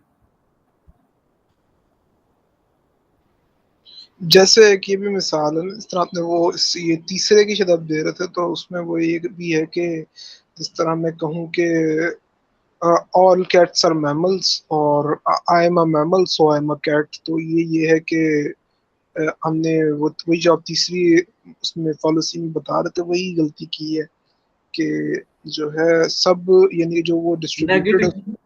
हाँ उसको उसको नहीं देखा, यानी कि आप भी मैमल हो लेकिन क्या, लेकिन जो है सब सब जो है कैट्स तो मैमल होते हैं, सब मैमल कैट्स तो नहीं होते ना, यानी कि डिस्ट्रीब्यूट गलत को कर दी है, ये उसमें वो वाली पॉलिसी हो जब तीसरे बता रहे थे बिल्कुल, ये कि सही। वो जैसे एक मुकदमा फिर बताना अपना। जिस तरह ये था कि ऑल कैट्स आर मैमल्स और I am a hmm. Mammal so I am a cat, तो ये एक गलत होगा क्योंकि जो है सब कैट्स तो मैमल होते हैं लेकिन सब मैमल्स कैट तो नहीं होते ना, यानी कि चलो यार ये अच्छा आ गया, जरा फिर बताना, इसे मैं लिखता हूँ। अ, लिखें all cats. All cats are mammal, I am a all, mammal, ये लिखना भी इसमें ना दर्द ही है। I am a mammal so I am a cat, I am a mammal so, अच्छा, आई एम अ कैट, है ना? यही था। अब इसको हम देखते हैं। अच्छा, ये देखो 2 दफा यहाँ पे मिडिल टर्म आ गई। जी ठीक है। आ गई है। अब यहाँ पे हम देखेंगे कि जो इसका सब्जेक्ट है वो इसका होता है माइनर टर्म, तो ये भी ठीक हो गया, कैट भी ठीक हो गया, वेरी गुड। ये देखो इसके तीनों जो है वो ठीक आ गए। तुमने यहाँ पे क्या किया कि हमने जो एम है इसको जो है वो गलत वो किया है। क्या मतलब? नहीं, इससे नतीजा यानी all cats are mammals, I am a I, mammal, so I am a cat. तो यानी कि गलती ये की है कि सब कैट्स तो मैमल होते हैं लेकिन सब मैमल्स तो कैट नहीं होते ना। बिल्कुल बिल्कुल, हाँ ये बिल्कुल ठीक। इसका ये देखे ना, ये हम हमारे बीच में से एक मिसाल आ गई जो कि बिल्कुल ठीक है। तो सही, ये अच्छा हो गया। तो अब वो हमारा रह गया, अब जो कॉन्ट्रडिक्शन टेबल है उसको फिर हम अभी देखें या ना देखें? अ, कर लेते हैं उसको, बेसिक सा कर लेते हैं जो उसका है वो, ज्यादा जो उसके डिटेल में ज्यादा साइंस है उसके ज्यादा साइंस नहीं देखते, कुछ जो 3 साइन मेन है वो देख लेते हैं। एक मिनट में मैं पेज निकालूं, वो मैं तो नहीं बना सकता contradictory table. Wait a minute. जो लॉजिक की साइंस की बात कर रहे हैं आप, एंड और नॉट वाली।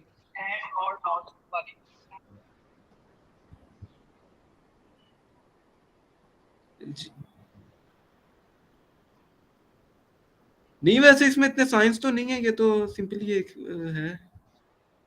एक मिनट रुके, मैं जरा निकाल लूं।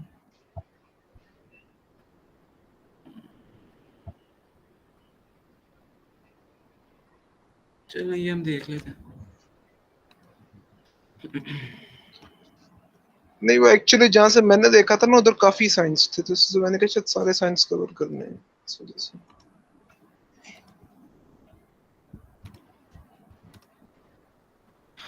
नजर आ रहा है?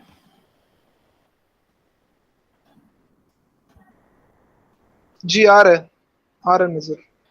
अच्छा, अब इसमें भी काफी तफसील है कि देखें यहाँ पे जो हमने डिस्ट्रीब्यूटेड और अनडिस्ट्रीब्यूटेड पढ़ी थी, जब तक आप उसको नहीं समझेंगे ये नहीं आएगी कि ऑल एसआरपी नो एसएसपी यानी ऑल एसआरपी यूनिवर्सल अफर्मेटिव है, जिसके अंदर जो है वो ठीक है। अच्छा, उसके बाद जो नो एसएसपी जो है वो यूनिवर्सल नेगेटिव है।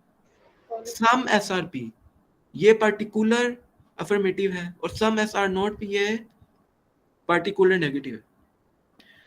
तो चलें अभी इसका मजीद तफसील में मेरे ख्याल से नहीं जाते, क्योंकि फिर वो टाइम हो जाएगा। बस ये है कि हम इसके 4 पहलू देखते हैं। ये देखें, ये कॉन्ट्रेरी पहलू है, ठीक है, इन दोनों का। ये कॉन्ट्रेरी पहलू है, ये सब कॉन्ट्रेरी पहलू है। अपने माइक प्लीज बंद कर दें।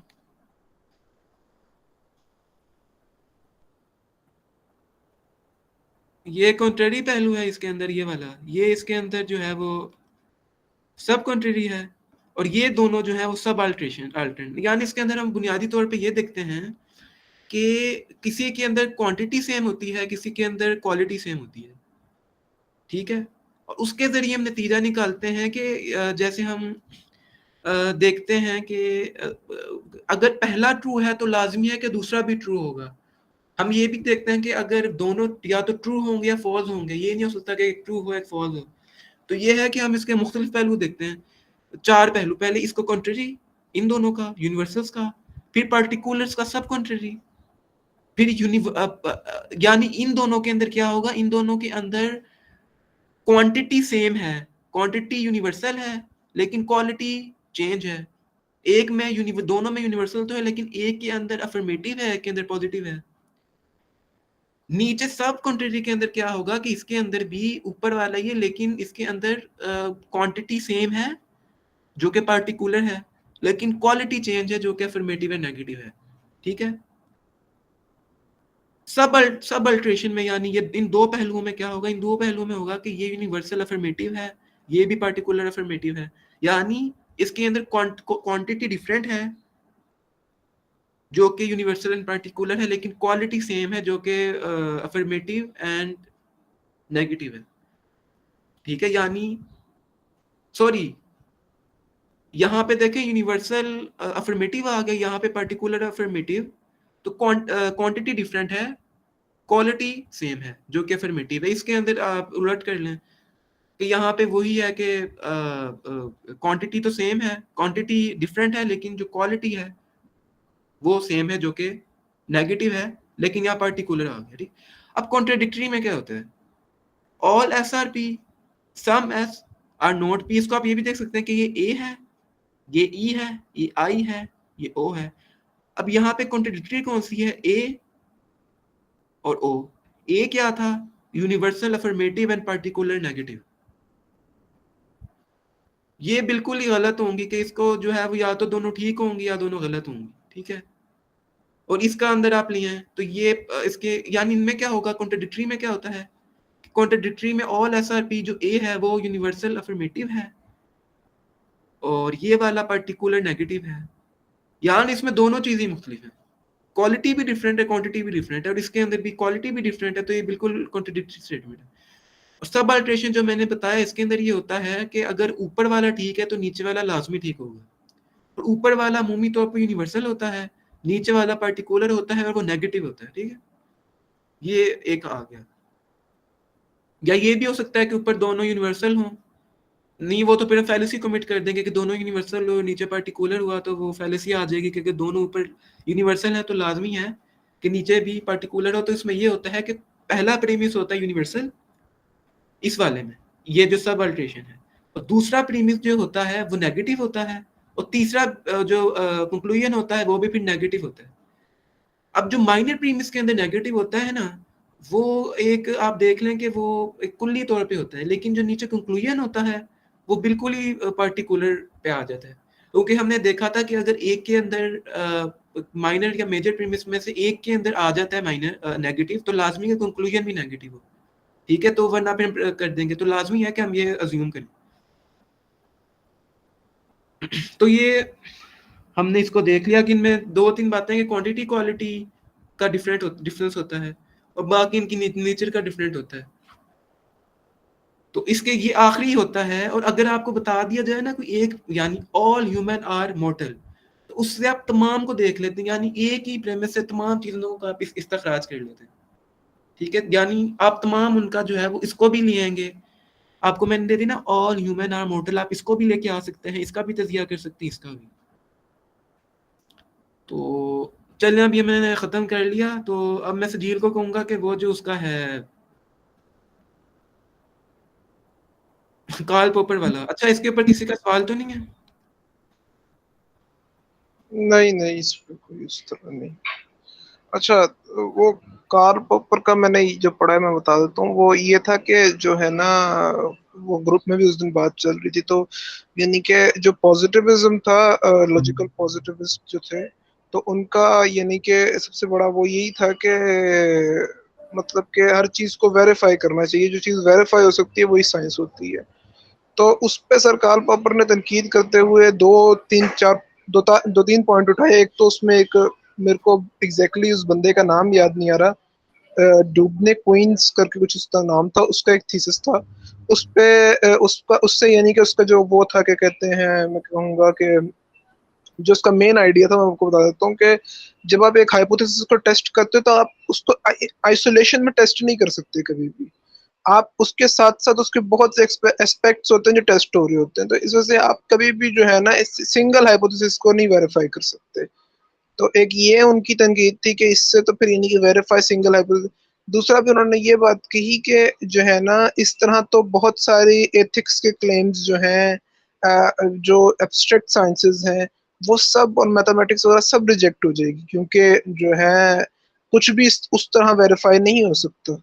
तो क्योंकि सरकार पर रैशनलिस्ट थे, तो इस वजह से उनको ये भी था कि इससे बहुत ज्यादा एम्पिरिसिज्म की तरफ झुकाव बढ़ता है, यानी कि उलूम का।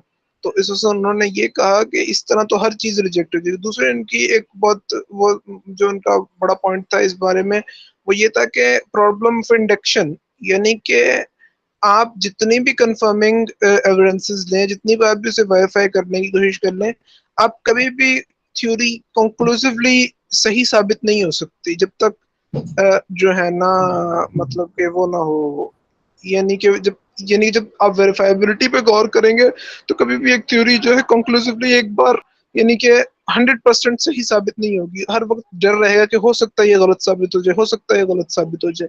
तो उन्होंने कहा कि इसके लिए एक अल्टरनेटिव मेथड है। तीसरी उनका जो पॉइंट था वो ये था, क्योंकि वो तनकीद को बहुत अहमियत देते थे, तो उनका ये एक और पॉइंट ये था कि जो मेरी यानी कि फॉल्सिफिकेशन उनकी, वो कहते थे कि ये जो है क्रिटिकल बिहेवियर को तरजीह देती है, यानी कि साइंटिस्ट खुद अपनी अपने इसके लिए क्रिटिकल हो जाते हैं, सिर्फ कंफर्म नहीं करते, कंफर्म करने के बाद अपनी थ्योरी पर तनकीद भी करते हैं।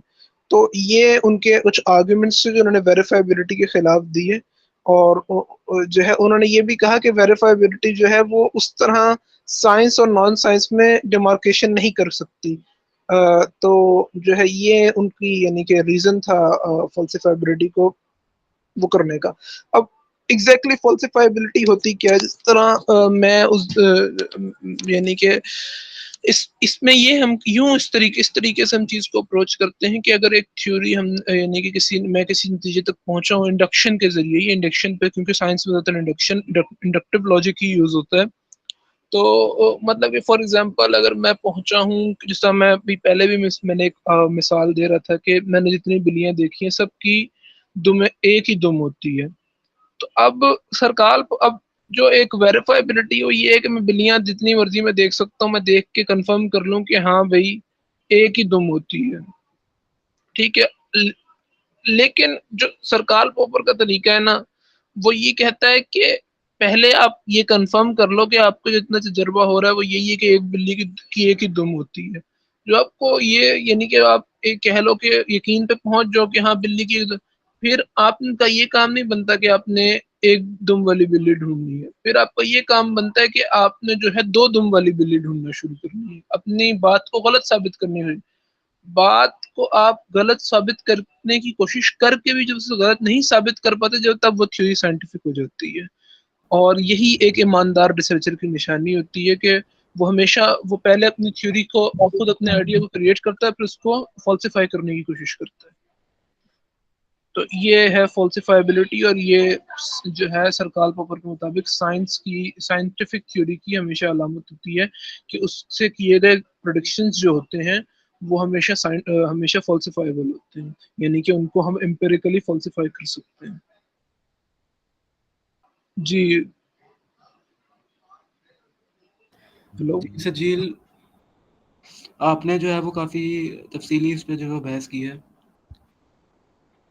कि कार्ल पॉपर का जो वेरीफाइएबिलिटी, क्योंकि कार्ल पॉपर जो है ना, जो मेरे ख्याल से वियाना सर्किल कहते हैं इसे, ये लॉजिकल पॉजिटिविस्ट को। हाँ वियना सर्कल मेरे ख्याल में कहते हैं, क्योंकि हाँ, इसमें वो भी बहुत ये शामिल थे ना, स्विट्जरलैंड में ही बना था ना, स्विट्जरलैंड, लुडविग हाँ बिल्कुल। लुडविग विटकिंस्टाइन भी शामिल थे इसमें, तो वो भी हाँ ऑस्ट्रिया। नहीं, हाँ वो बिल्कुल। अब ये देखो ये इसका सारे ना, नाम जी जी हसन भाई। वियना खुद सिटी का नाम है। वियना हाँ वो, ऑस्ट्रिया में, वही वियना नहीं नहीं नहीं, मुझे ये वियना से ही आया कि ये स्विट्जरलैंड में है ना, वियना नहीं वियना ऑस्ट्रिया में, वियना ऑस्ट्रिया कैपिटल है। ऑस्ट्रिया में। जी ऑस्ट्रिया में। पता नहीं, मैंने सुना था कि स्विट्जरलैंड के अंदर बना था ये वियना। जनेवा मेरे ख्याल में स्विट्जरलैंड में। ओ सॉरी, जिनेवा वियना जो है वो इधर है नहीं, तो जिनेवा हमें खास से उर्दू में कहते हैं।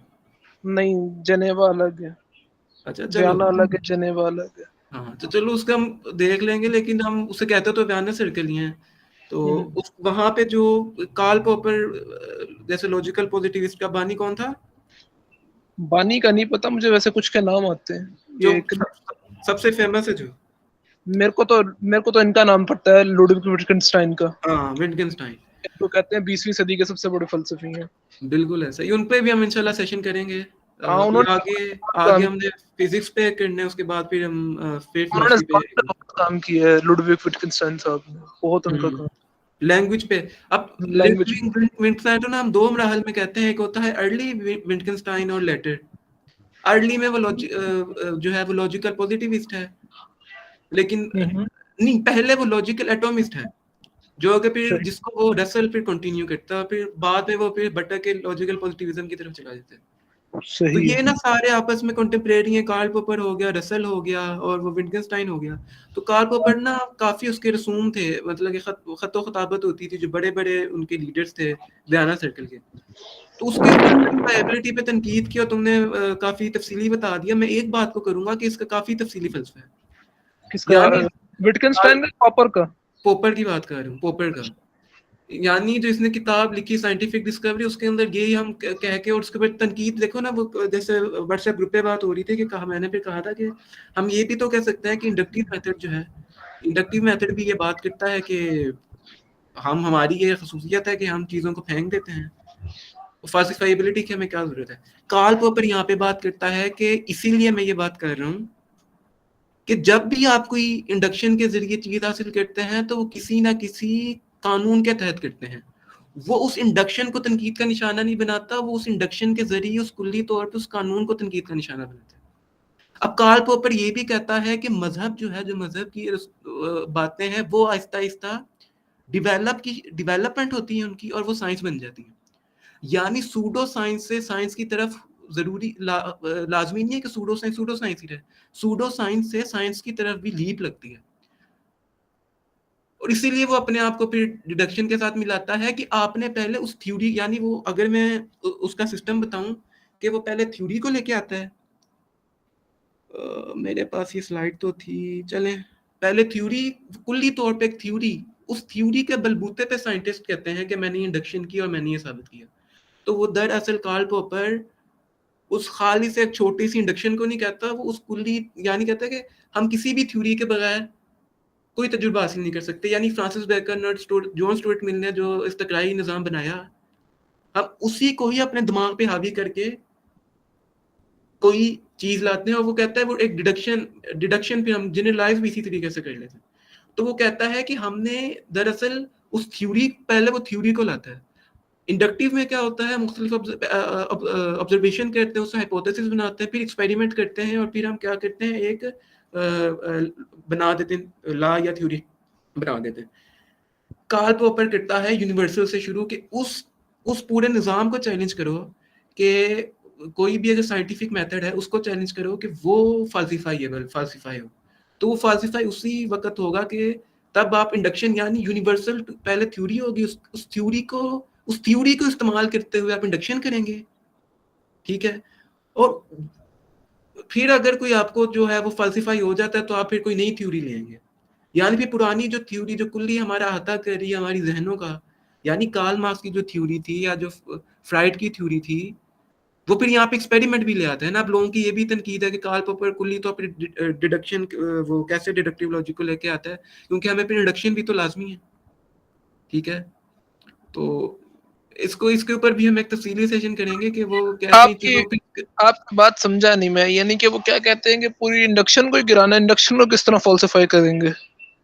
नहीं, देखो वो मानता तो डिडक्टिव लॉजिक को है, लेकिन वो कहता है कि महज वो अपने आप को यहाँ तक महदूद नहीं रखता, वो तो फिर इंडक्शन वाले उसके ऊपर नया सवाल कर देता है कि हम कहाँ मानते हैं, हम भी तो फल्सिफाई करते हैं। कार्ल पॉपर यह बात करता है कि जब भी कोई आप तजुर्बा करते हैं वो किसी ना किसी अफाकी कानून या कोई साइंटिफिक लॉ या कोई लॉजिक का कोई लॉ उसके तहत करते हैं। बिल्कुल ऐसा ही है, कुछ सोच के ही करते थे जरा। तो वो उस जो फल्सिफाई एबिलिटी का जो कानून है वो यूनिवर्सल लॉ पे लागू करना चाहता है कि वो जब फल्सिफाई होगा, वो फल्सिफाई ये नहीं होगा कि हम अपने जहन में फल्सिफाई कर लेंगे, उसके लिए जाहिर सी बात है इंडक्शन हमें लेनी पड़ेगी। और मेरा अगर क्या, वो इंडक्शन का कानून एक मिनट अब्दुल्ला, मैं ये मिल कह या जी मैं ये कह रहा हूँ कि मैंने जो पढ़ा है सर कार्ल पॉपर के बारे में, वो ये कहते हैं कि एक थ्योरी जो प्रिडिक्शन करती है वो प्रिडिक्शन फॉल्सिफाई होता है। लाजमी नहीं कि थ्योरी इटसेल्फ फॉल्सिफाई हो सके, एटलीस्ट उससे उसका किया गया प्रोडिक्शन भी जो है वो यानी कि फॉल्सिफाई होता है। फिर उस पे इसके बाद इस कार्ल पॉपर की इस बात पे तनकीद भी आ गई इनके ऊपर।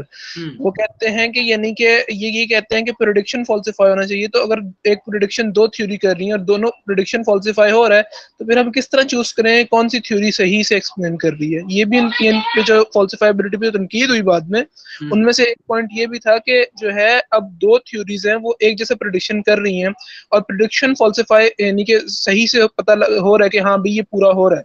तो मतलब कि हमें कैसे पता लगेगा कौन सी थ्योरी जो है, कौन सी थ्योरी सही से यानी कि जो बैकग्राउंड है वो एक्सप्लेन कर रही है कि जो हमें नजर आ रहा है उससे किया हुआ प्रिडिक्शन जो है वो सही से पूरा हो रहा है? तो मेरे ख्याल में वो प्रिडिक्शंस को फॉल्सिफाई करने कहते हैं।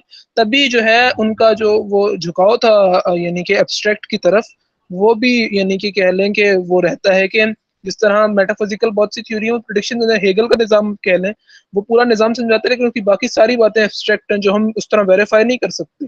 लेकिन जो है उसकी जो की गई प्रिडिक्शन है वो हम इस वर्ल्ड में फॉल्सिफाई कर सकते हैं, ये बात है। तो मेरे ख्याल में वो चूंकि वो उनका मकसद ही ये था वेरीफाइबिलिटी पे तनकीद करने का कि मेटाफिजिकल थ्योरीज को जो है एक जो उनका मकाम है इल्मी उस कायम रखें। तो मेरे ख्याल में शायद यूं नहीं है, वो प्रिडिक्शंस को फॉल्सिफाई करने के कहते हैं। आगे आप नहीं, इंशाल्लाह इसमें हम तफसीली देखेंगे तो वो जो उसकी किताब उससे भी इक़्तिबास पेश करेंगे। जैसे अच्छा भी तुम मुझे इसका जवाब दो, हम इसका मजीद डिस्कस थोड़ा करते हैं। क्या वो अगर इंडक्शन का कोई बंदा यानी जो बेकन के निज़ाम को मानता है या मिल के, वो कहता है कि साइंस भी तो ये करती है कि अगर आप फल्सिफाइबिलिटी कर ले तो इसमें क्या बात है, ठीक है, हम 10 साल बाद इसको चेंज कर लेंगे। यानी जो वो कहते हैं कि इंडक्ट हमने तो ये कहा ही नहीं कि साइंस एब्सोल्यूट है, हम तो कहते हैं हम तब्दीली के अमल से गुजर हैं। तो कार्ल पॉपर महज इंडक्शन तक अपने आप को महदूद नहीं रखता। अगर आप महज सिर्फ ऑब्जर्वेशन कर रहे हैं ना किसी अफाकी कानून के तहत, तो वो तो फिर एम्पिरिसिस्ट बन गया। पहले आपको डिडक्टिव लॉजिक के जरिए उस थ्योरी जो है, या देखो ना, जो भी आप एक्सपेरिमेंट करते हैं वो किसी थ्योरी के तहत करते हैं, ये बात हमने कर ली, ठीक है। सिर्फ आपकी वो अक्ल ही नहीं होती, वो पूरी मेथोडोलॉजी होती है, उसके अपने कवानीन होते हैं।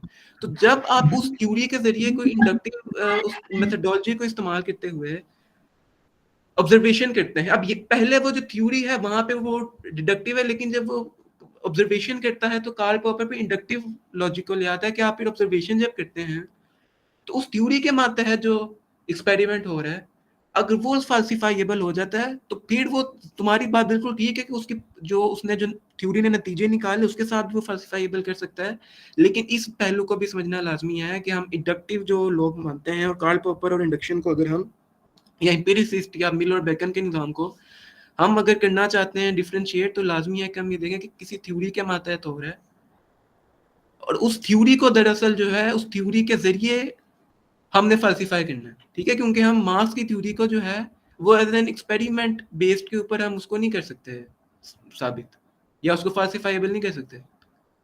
और कार्ल पॉपर ये भी कहता है कि अगर आप बहुत ज़्यादा एक्सपेरिमेंट्स कर रहे हैं और उसके बाद भी जो है वो फाल्सिफाई नहीं हो रही कोई थ्योरी, तो इसका मतलब ये नहीं कि वो एब्सोल्यूट है। इसका मतलब ये है कि वो अभी तक जो है वो बिल्कुल ठीक है, लेकिन आपने कोशिशें जारी रखनी है कि हमें जो है वो काले कौवे मिल जाएं, ठीक है, जैसे सजील ने मिसाल दी।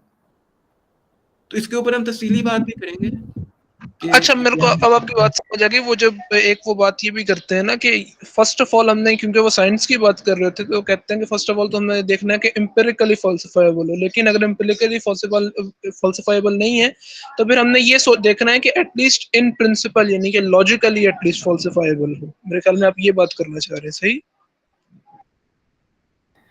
हाँ चलो इसको ले लो, लेकिन इसमें हम तफसीली बात करेंगे आगे, क्योंकि कार्ल पॉपर जो है वो हम उसको महज ये कह के नहीं कह सकते कि वो कोई चीज़ फल्सिफाइएबल हो। तो वैसे उसकी जो मेन थ्योरी है वो यही है, लेकिन उसके अंदर वो फिर मजीद बातें ले आता है कि उसको क्यासी मंतक को बाकी। चलो वो भी डिस्कस करेंगे कभी। तो अब मेरे ख्याल से बारी आ गई है अब फैलेसीज की। नहीं अच्छा, वो अभी रह गया हमारा बेकन और मिल का, तो तकरीबन 2 घंटे होने वाले हैं। तो क्या कहते हैं, उसको डिस्कस करें? आप वो मिल के जो कवानीन है वो बता दें बस, तो फिर थोड़ा सा उन पे बात कर लें, तो बस यही कर लेते हैं। बेकन का तो मेरे ख्याल में वही है कि ऑब्जर्वेशन ऑब्जर्वेशन ऑब्जर्वेशन, और फिर यानी कि नतीजा, और जैसी कोई कॉन्ट्ररी ऑब्जर्वेशन आए तो फिर उसको छोड़ देना है। आपको जो नतीजा निकला उसको अल्टर कर लेना है, नई चलो फिर ऑब्जर्वेशन के बैकन मुताबिक। को हम पहले डिस्कस करते हैं। तो बैकन को अगर कोई दूसरा अगर कर दे, हसनैन भाई या तुम, क्योंकि मैं फिर थोड़ी रेस्ट। मिलर पैटर्न को आई थिंक इट्स 240। तो व्हाट अबाउट के फैलिसिस को करके, एक्चुअली मेरा इंटरनेट यहाँ पे डिस्टर्ब है क्योंकि मैं सेल पे यूज कर रहा हूँ। तो मैं सजील की पॉपर पे डिस्कशन भी बहुत इसके साथ, हसनैन भी एक्चुअली आपकी डिस्कस आवाज कर लें, नहीं तो फैलिसिस पे चलते हैं। ठीक है, फिर फैलेसीज को पहले कर लें डिस्कस, फैलेसीज को। चले फिर फैलेसी मैं एक डिस्कस करता हूँ। सबसे पहले तो होता है स्ट्रॉमैन्स आर्गुमेंट। तो जो है उसमें ये होता है कि आप, यानी कि एक बंदे का, नहीं सजील, एक मिनट। अच्छा अच्छा, मैं कह रहा हूँ कि हम सबसे पहले ना उसके जो टाइप्स हैं वो कर लें, फिर हम फिर कंट्रीब्यूशन अपनी कर लेंगे हसनैन भाई को इस पे बात करने में, कि फिर हम केस की बुनियादी जो 2 टाइप्स हैं वो दो होती है कौन सी। ना, फॉर्मल और इनफॉर्मल। जी हसनैन भाई।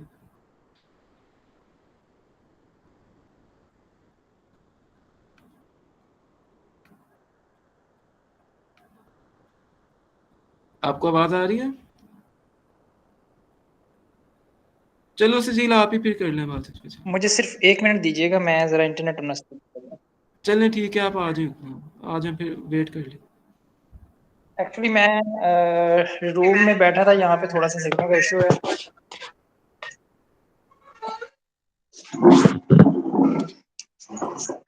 अच्छा, आवाज क्लियर है? आवाज क्लियर है? जी आवाज तो अब्दुल्ला, क्लियर है, लेकिन 3-3 दफा आ रही है। अच्छा, व्हाट अबाउट नाउ? जी अब सही है।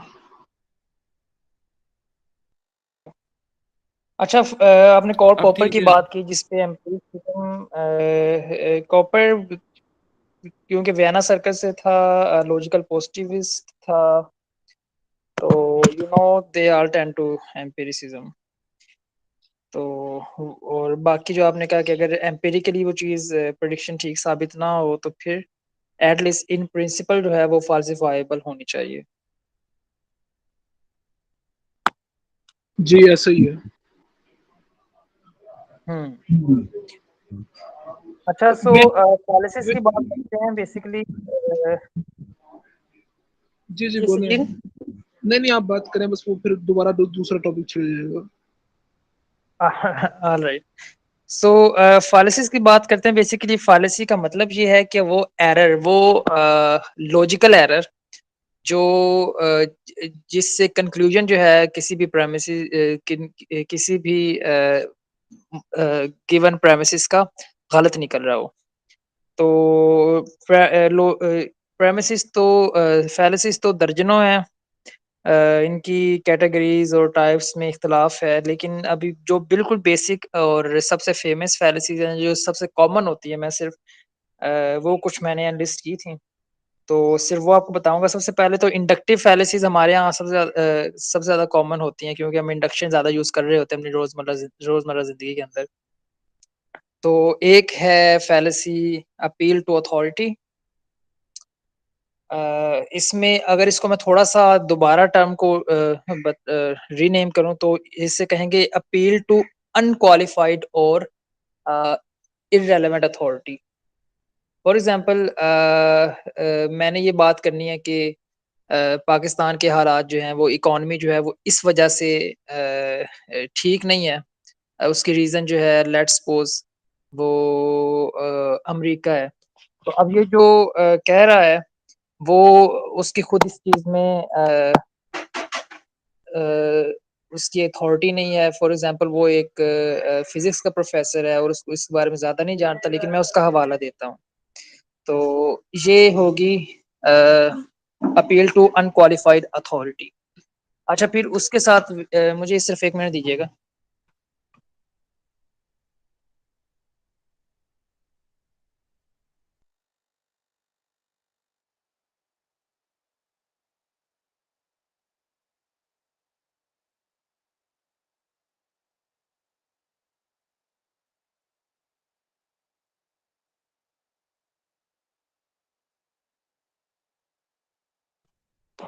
जी सॉरी फॉर डिस्टर्बेंस। तो जो नेक्स्ट फैलेसी है दैट इज़ हेस्टी जनरलाइज़ेशन।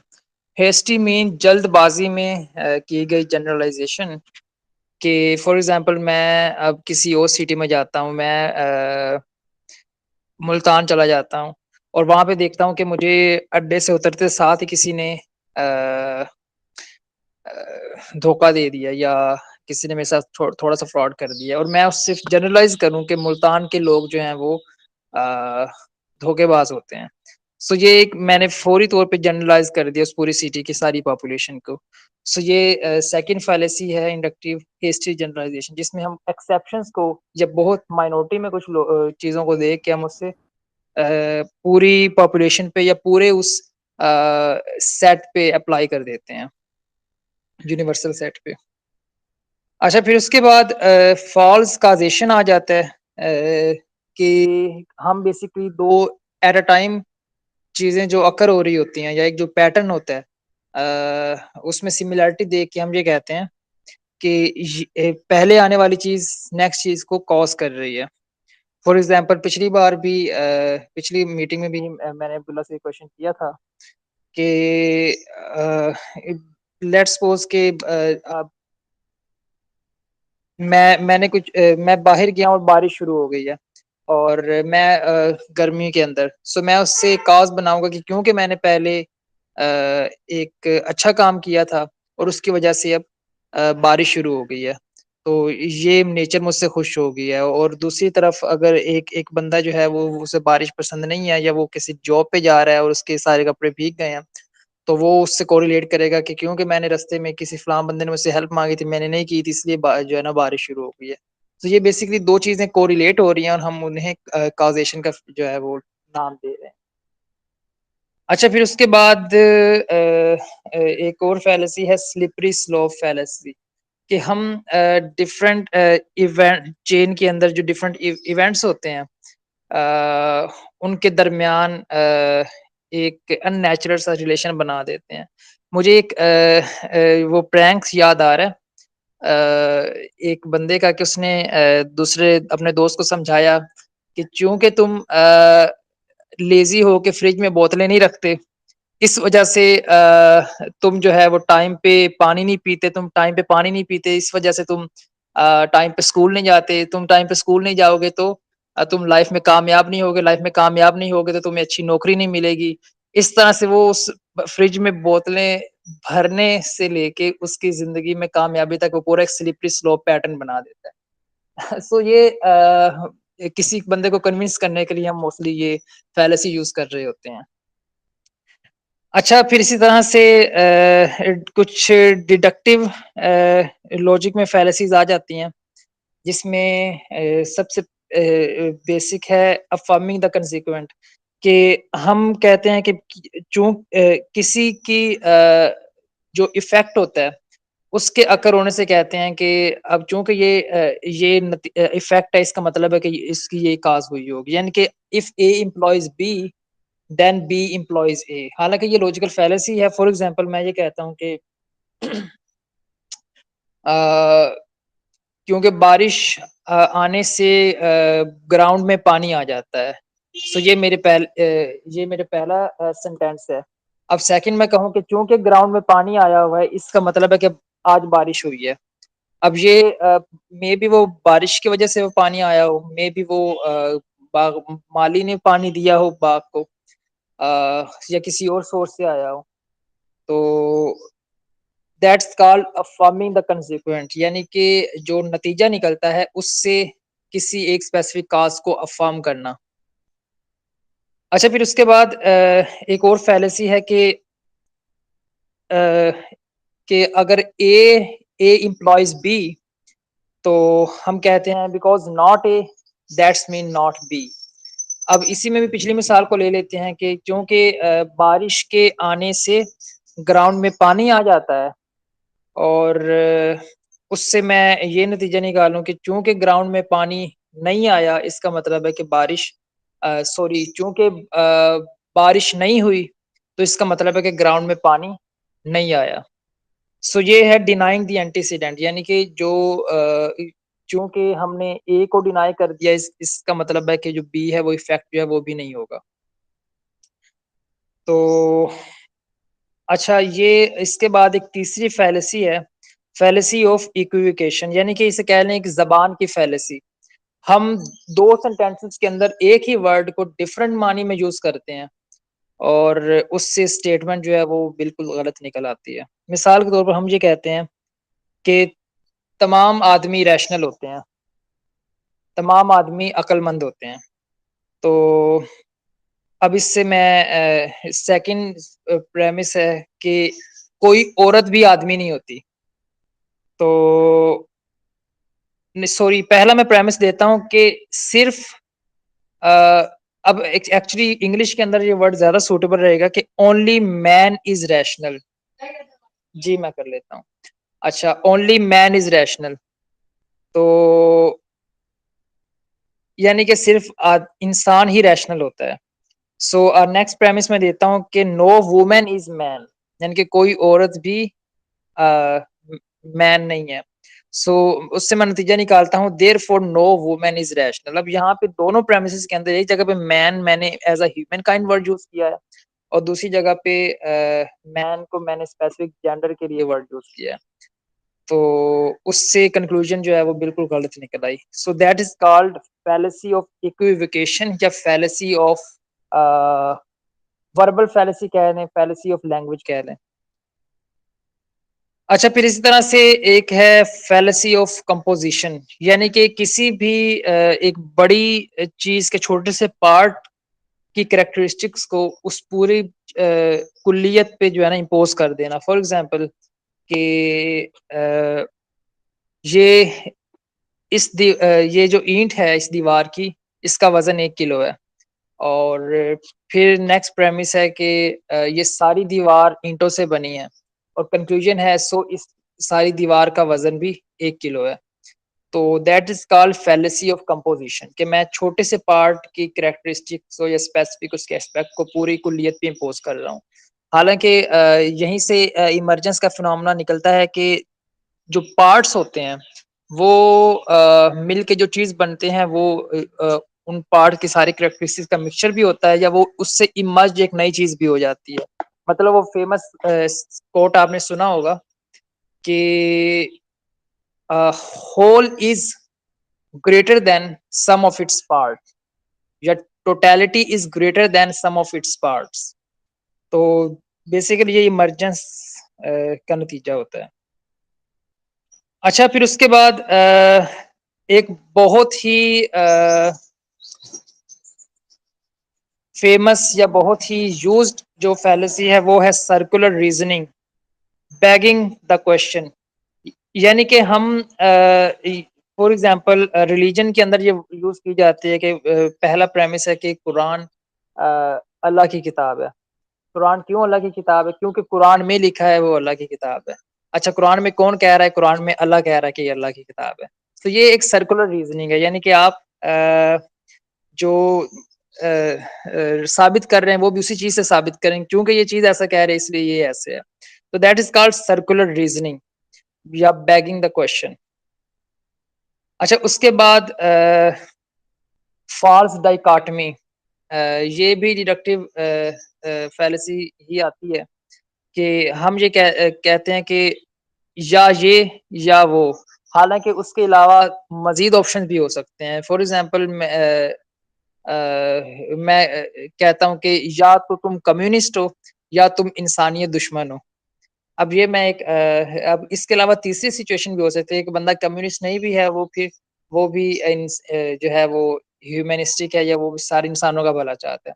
सो ये फास्ट डाइकोटमी आ जाती है कि हम सिर्फ दो ही सिचुएशन रखते हैं और तीसरी हर सिचुएशन को जो है ना वो उसकी एग्जिस्टेंस से डिनाइल कर देते हैं। So that's called false dichotomy. तो उसके बाद बाकी अब्दुल्ला ने ऑलरेडी बता दी हैं वो इलिसिट मिडल और दूसरी जो फैलेसीज थी वो अब्दुल्ला ने डिस्कस कर दी हैं। सो मैं इन इलिसिट मेजर और दूसरी जो फैलेसीज हैं तो मैं शायद उसे दोबारा डिस्कस ना करूं।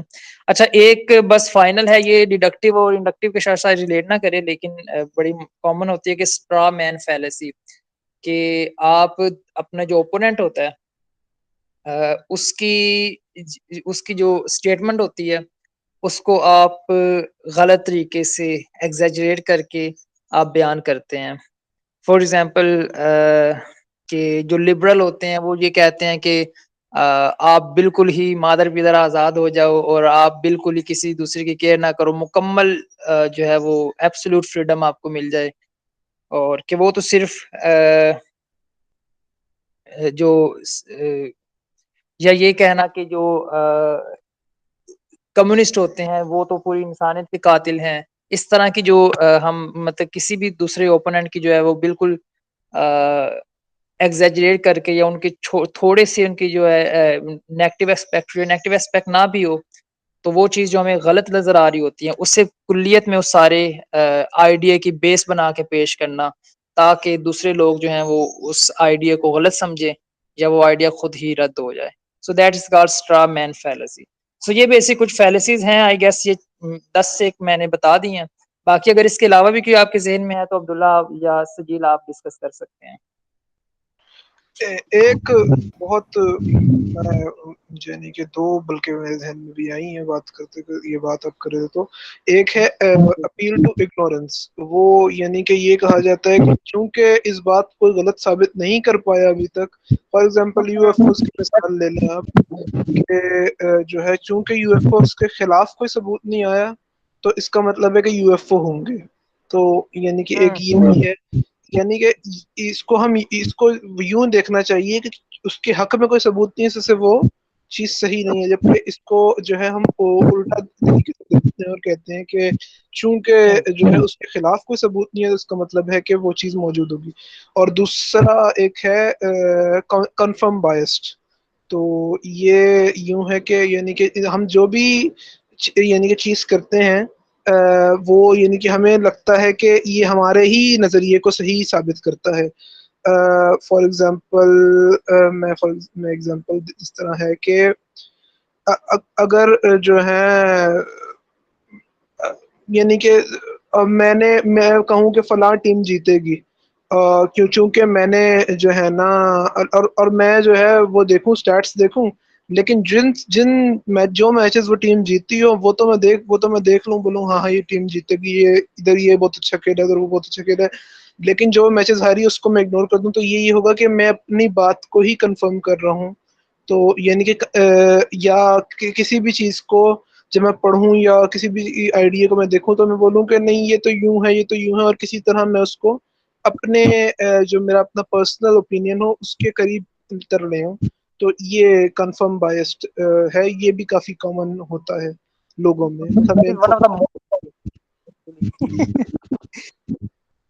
और एक और मेरे जहन में आ रही है रेड हेरिंग। यानी कि जब आपको बात न समझ आए तो इंसान को कंफ्यूज कर दिया जाए, if you can't defeat them confuse them.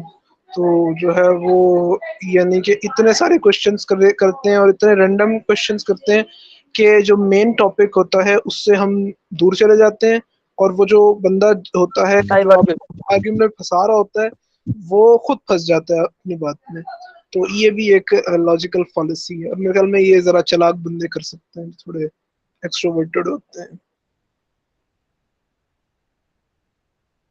बहुत बेहतरीन, माशाल्लाह आप दोनों ने काफ़ी तफसीली फैलेसिस को देखा, तो बहुत बेहतरीन। अच्छा, यहाँ पे जो है वो अब मैं कहता हूँ कि 5 मिनट है, तो सजीव तुम बस ना जो अरिस्टोटल के 3 कवानीन है, हालांकि ये हमें पहले पहले डिस्कस करने चाहिए थे, लेकिन मुझे फ़ौरन से ख्याल आया कि वो तो हमने देखे ही नहीं। तो हो सके ना तो जो 3 उसके कवानीन हैं वो जल्दी से बस बता दो। अच्छा, वो पहला तो यही है लॉ ऑफ आइडेंटिटी कि जो चीज जो होती है वो चीज हमेशा वही होती है, यानी कि हर चीज अपने बराबर होती है। फॉर एग्जांपल ए है तो ए जो है हमेशा ए ही होता है। तो यानी कि ए, और ये ऐसे हैं कवानीन के जिनकी अरस्तु को दलील नहीं देते, वो कहते हैं कवानीन आपको सेल्फ एविडेंट मिलेंगे। तो जो है जिस तरह वो कहते हैं कि जो चीज जो होती है वो चीज अगर वो नहीं होगी तो फिर जो है कोई भी रीजनिंग पॉसिबल नहीं है, आप इसे प्रूफ कर ही नहीं सकते कुछ जो चीज जो होती है उसके अगेंस्ट नहीं होती, यानी कि वो चीज वही नहीं होती। दूसरा वो लॉ ऑफ नॉन कॉन्ट्रोडिक्शन, वो ये कह इसके बारे में इसके हक में भी वो अपनी किताब में कोई दलील नहीं देते, और वो यही बात कहते हैं कि जो है लॉ ऑफ नॉन कॉन्ट्रोडिक्शन का अगर कोई इनकार करता है तो लॉ ऑफ नॉन कॉन्ट्रोडिक्शन के इनकार के लिए भी लॉ ऑफ नॉन कॉन्ट्रोडिक्शन का इस्तेमाल लाजमी है। तो अगर लॉ ऑफ नॉन कॉन्ट्रोडिक्शन गलत है तो इसका इनकार के लिए भी आपको लॉ ऑफ नॉन कॉन्ट्रोडिक्शन, क्योंकि अगर आपकी बात में कोई ट्रुथ वैल्यू है तो आपको जो है लॉ ऑफ नॉन कॉन्ट्रोडिक्शन से माना तो आपकी बात सही भी हो सकती है, आपकी बात गलत भी हो सकती है। तो जो है अगर अगर आप लॉ ऑफ नॉन कॉन्ट्रोडिक्शन को नहीं मानते तो। और तीसरा है कि लॉ ऑफ मिडल एक्सक्लूड की या चीज सच होती है चीज झूठ होती है, या दिन होता है या रात होती है। ऐसा नहीं हो सकता कि जो है ना दिन भी हो एक ही वक्त में और रात भी हो एक ही वक्त में, या एक चीज सच्ची होती है एक चीज झूठी होती है। तो ये 3 कवानीन है अरस्तू के, और ये तीनों आपस में फॉलो करते हैं, मतलब कि लॉ ऑफ आइडेंटिटी के बाद law of non contradiction, law of non contradiction के बाद लॉ ऑफ मिडल एक्सक्लूडेड। अच्छा, इन्हें लॉज के साथ आप कह रहे हैं basic axioms of logic according to Aristotle, ये कहा जा सकता बिल्कुल, है इन्हें। ये वो 3 चीजें हैं कि जिनके उन्होंने हर फील्ड पे अप्लाई किया, उनके जितने भी उनकी बायोलॉजी है, उनका जो है उनका फिलोसफी है, उन्होंने हर जगह इसको यूज किया, और इसी लॉजिक की बुनियाद पर उन्होंने जितने वो सब्जेक्ट्स हैं जिनकी उन्होंने बुनियादें डाली है, पॉलिटिकल साइंस है वगैरह, उन सब की उन्होंने बुनियाद इन्हीं लॉजिकल प्रिंसिपल्स के तहत डाली है। चलिए, बेहतरीन तरीके से बयान किया। अब जो आखिरी तुमने बात नहीं की ना कि अरिस्टोटल ने जो है वो, इसीलिए हम उसका एक पहाड़ तस्लीम करते हैं कि उसने ना सिर्फ इन लॉज को बयान किया बल्कि इसी बुनियाद इसको साबित भी किया, हयातियात पे इसको लागू किया, उसकी जितनी भी किताबें हैं फिजिक्स के ऊपर तमाम के ऊपर अप्लाई किया, हत्ता कि जो उसकी गोतिका है उसके ऊपर अप्लाई किया। अरस्तु ये बात बिल्कुल ठीक करता है कि जितने भी कवानीन हैं ये सेल्फ एविडेंट होते हैं, यानी आप ए को ए के बराबर ही कहेंगे। लेकिन अब यहाँ पे हम थोड़ा डायलेक्टिकल लॉजिक को देख लेते हैं। डायलेक्टिकल लॉजिक वाले कहते हैं कि ये है बिल्कुल ठीक, लेकिन ये आपको सिर्फ सतही मफहूम देते हैं, ये एक कॉमन सेंस है। आप जितनी भी मार्क्सिस्टों की किताबें देख लें, बेशक सेकेंडरी टेक्स्ट की बात कर रहा हूँ, ट्रॉट्स्की का एक मजमून है एबीसी ऑफ डायलेक्टिकल मटेरियलिज्म, उसमें भी वो बात करते हैं कि कॉमन सेंस है आपकी, ए इज इक्वल्स टू ए है। ये जैसे हम कहते हैं ना कि पार्मेनिडाइस ने जब बीइंग का मकूला दरियाफ्त किया, तो बीइंग के मकूला जब उसने दरियाफ्त किया फौरन ही ये बात सादक आ गई कि लॉ ऑफ नॉन कॉन्ट्रडिक्शन पैदा हो गया। ठीक है, कि या तो ए होगा या नहीं होगा। ठीक है, तो ये जो है ना एक बिल्कुल आप कह लें जामत का कवानीन है कि आपको सिर्फ, यानी मैं आपसे पूछता हूँ कि सियारा क्या होता है, प्लेनेट क्या होता है, तो आप कहेंगे प्लेनेट प्लेनेट होता है। तो प्लेनेट प्लेनेट तो होते हैं, उसको वह तो टोटोलॉजी होगी, आपको इससे कुछ नया मालूम हुआ। ठीक है, आप ये कहेंगे कि प्लेनेट मार्स है, इसकी ये क्वालिटीज हैं। ठीक है, तो जब हम डायलेक्टिकल लॉजिक के कवानीन की बात करते हैं तो वो 3 हैं: unity of opposite, transition of quality into quantity and negation of negation. जहां पे लॉ ऑफ आइडेंटिटी ये कहती है कि A is equals to A है, यानी यहाँ पे दो अहम बातें हैं कि डायलेक्टिकल लॉजिक में भी और एरिस्टोटेलियन लॉजिक में भी जो पहला कानून है, यानी लॉ ऑफ आइडेंटिटी एरिस्टोटेलियन लॉजिक में, unity of opposite dialectical logic में, इन्हीं से ही बाकी के दो कवानीन इस्तखराज होते हैं। और यूनिटी ऑफ अपोजिट को पहले लॉ ऑफ आइडेंटिटी मानना पड़ता है, जब नहीं, क्योंकि कॉमन सेंस है ना, हम तो जब देखते हैं तो A is equals to A ही है। लेकिन ये जामत एक सोच है, जब आप चीज़ों को देखते हैं तो वो तब्दील हो रही होती हैं और वो अपनी उलट में यानी अपनी नेगेटिविटी में तब्दील हो रही होती हैं। तो यूनिटी ऑफ अपोजिट फिर कहता है A is not A is equals to not A, यानी A is equals to minus है। अब इसमें एक हेगेलियन पॉइंट ऑफ व्यू है जो कि एक एब्स्ट्रैक्शन वो बनाते हैं, काफ़ी तफसीली है, ठीक है। और उसके बाद जो मार्क्सिस्ट इसको एज अ तब्दीली के बिकमिंग के उसमें देखते हैं कि A is equals to A जब आप कहते हैं तो आप कहते हैं कि अब्दुल्ला चेंज नहीं हो रहा या सजील चेंज नहीं हो रहा। जब आप कहते हैं ना A is equals to A तो जामद है, कॉमन सेंस है ये। लेकिन जब आप मजीद गहराई में उतरते हैं तो यूनिटी ऑफ अपोजिट को मानना पड़ता है कि A दरअसल नॉट A में है, कि पहले मैंने किसी वजूद का तयन जी इसके अंदर जब आप टाइम को अप्लाई करते हैं तो फिर आपको डायलेक्टिकल चीजें आ जाती हैं। क्या अप्लाई करते हैं? एक तरफ जो एरिस्टोटेलियन लॉजिक है उसके अंदर सिर्फ सिंपल रिजिड चीजें हैं, जामिद चीजें हैं, लेकिन जब आप उसमें टाइम का एलिमेंट लेके आते हैं, तब्दीली का एलिमेंट लेके आते हैं, हाँ बिल्कुल, तो फिर ये यानी कि डायलेक्टिकल लॉजिक अप्लाई होगी। बिल्कुल। तो यूनिटी ऑफ अपोजिट यही है कि A इक्वल्स टू माइनस है, कि हर चीज़ जब तब्दील हो रही है तो अपने उलट में तब्दील हो रही है और पिछली चीज़ को निगेट करते हुए आगे बढ़ रही है। यानी इसके अंदर फिर इंडक्शन और इसके अंदर हम कहते हैं कि एम्पिरिसिज्म और डिडक्शन दोनों का जो है वो, सॉरी, एम्पिरिसिज्म और रैशनलिज्म, इन दोनों का आपस में जो है वो इम्तिजाज पैदा हो जाता है कि सबसे पहले आप किसी वजूद का तयन करते हैं जिसको हेगल कहता है being, nothing and then becoming, ठीक है। तो अभी चल इतना टाइम तो नहीं है, ठीक है। तो यूनिटी ऑफ अपोजिट है इज इक्वल्स टू माइनस है। जब ये यूनिटी ऑफ अपोजिट पूरा होता है तो फिर ये दूसरा कानून आ जाता है, निगेशन ऑफ निगेशन। ये इसी से इस्तखराज हुआ है कि जो निगेशन है उसकी भी निगेशन हो जाती है। यानी हम इसको मार्क्स की एक मिसाल ले लेते हैं कि जैसे मार्क्स कहता है थीसिस, चले मैं इसको थोड़ी वर्किंग कर लूँ, उसको थोड़ा देख लेते हैं। थीसिस है, एंटीथीसिस है और सिंथेसिस है। अच्छा, जदीद दुनिया में क्या है? जदीद दुनिया में थीसिस है कैपिटलिज्म, एंटीथीसिस है लेबर, ठीक है। और इनका सिंथेसिस वो कहता है कि ये सोशलिज्म की शक्ल में होगा, ठीक है। वो यहाँ पे ये बात करता है कि दरअसल हम यहाँ पे देखते हैं कि जैसे कैपिटलिज्म है, चल कैपिटलिज्म से पहले का देख लेते हैं कि जब फ्यूडल सिस्टम था, तो फ्यूडल सिस्टम एक थीसिस है और फ्यूडल सिस्टम जो एक थीसिस है पूरा कुल्ली तौर पे निज़ाम है। अब एंटी थीसिस ये नहीं कि थीसिस से अलग है, एंटी थीसिस जो है वो थीसिस के अंदर से ही निकलता है।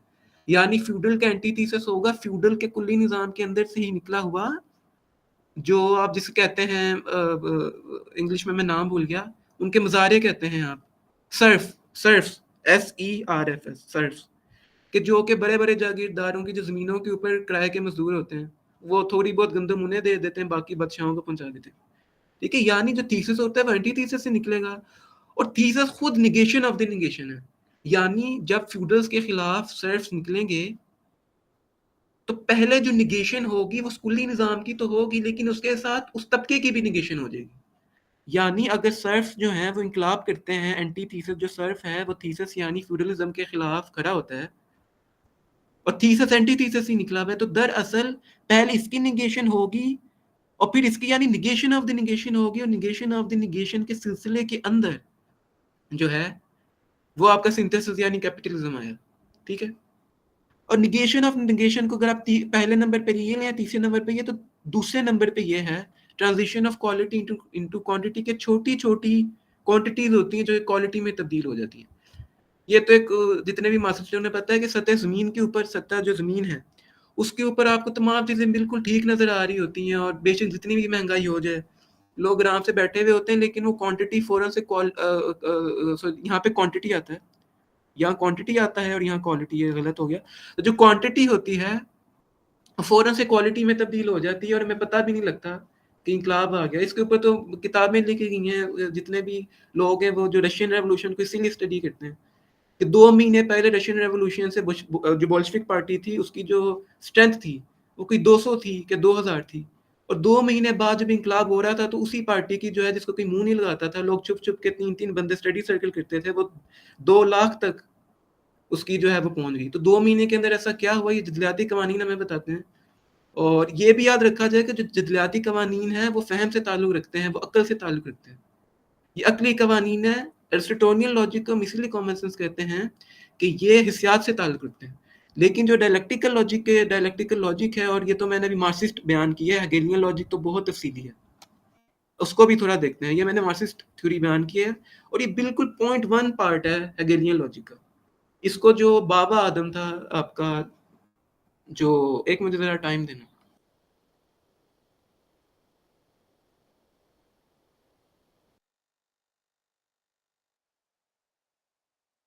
जी, वो जो रशियन लिटरेचर जिसने जो है वो 1897 के बाद जो तर्जुमे किए, उसका मैं नाम ज़रा जो भूल गया हूँ, तो उसने ये जो है ना 3 कवानीन जो है अपनी, उसकी जो मुख्तलिफ किताबें थी उसके अंदर जो मुख्तलिफ चीज़ों का तज़िया करने के लिए उसने ये पेश किए। तो उसी से ही हम फिर ले लेते हैं कि ये 3 कवानीन है। उसका इसी का इतलाक़ जो है फ्रेडरिक एंगल्स ने अपनी किताब एंटी डूरिंग में भी किया, जो उसकी नेचर के ऊपर, यानी नेचर में हमें जदलियात कैसे नज़र आती है, वो सारा स्टफ। तो ये अक्ली कवानीन है। अच्छा, क्योंकि जब आप कहते हैं ना ए इज इक्वल्स टू, उसको आप हिसाब से देख सकते हैं, लेकिन जब आप कहते हैं ना कि ए इज इक्वल्स टू माइनस ए, तो जो तब्दीली है वो दरअसल आप अपनी अक्ल के जरिए आप उसको कंक्लूड करते हैं कि ये अपनी नेगेटिविटी में तब्दील हो रही है।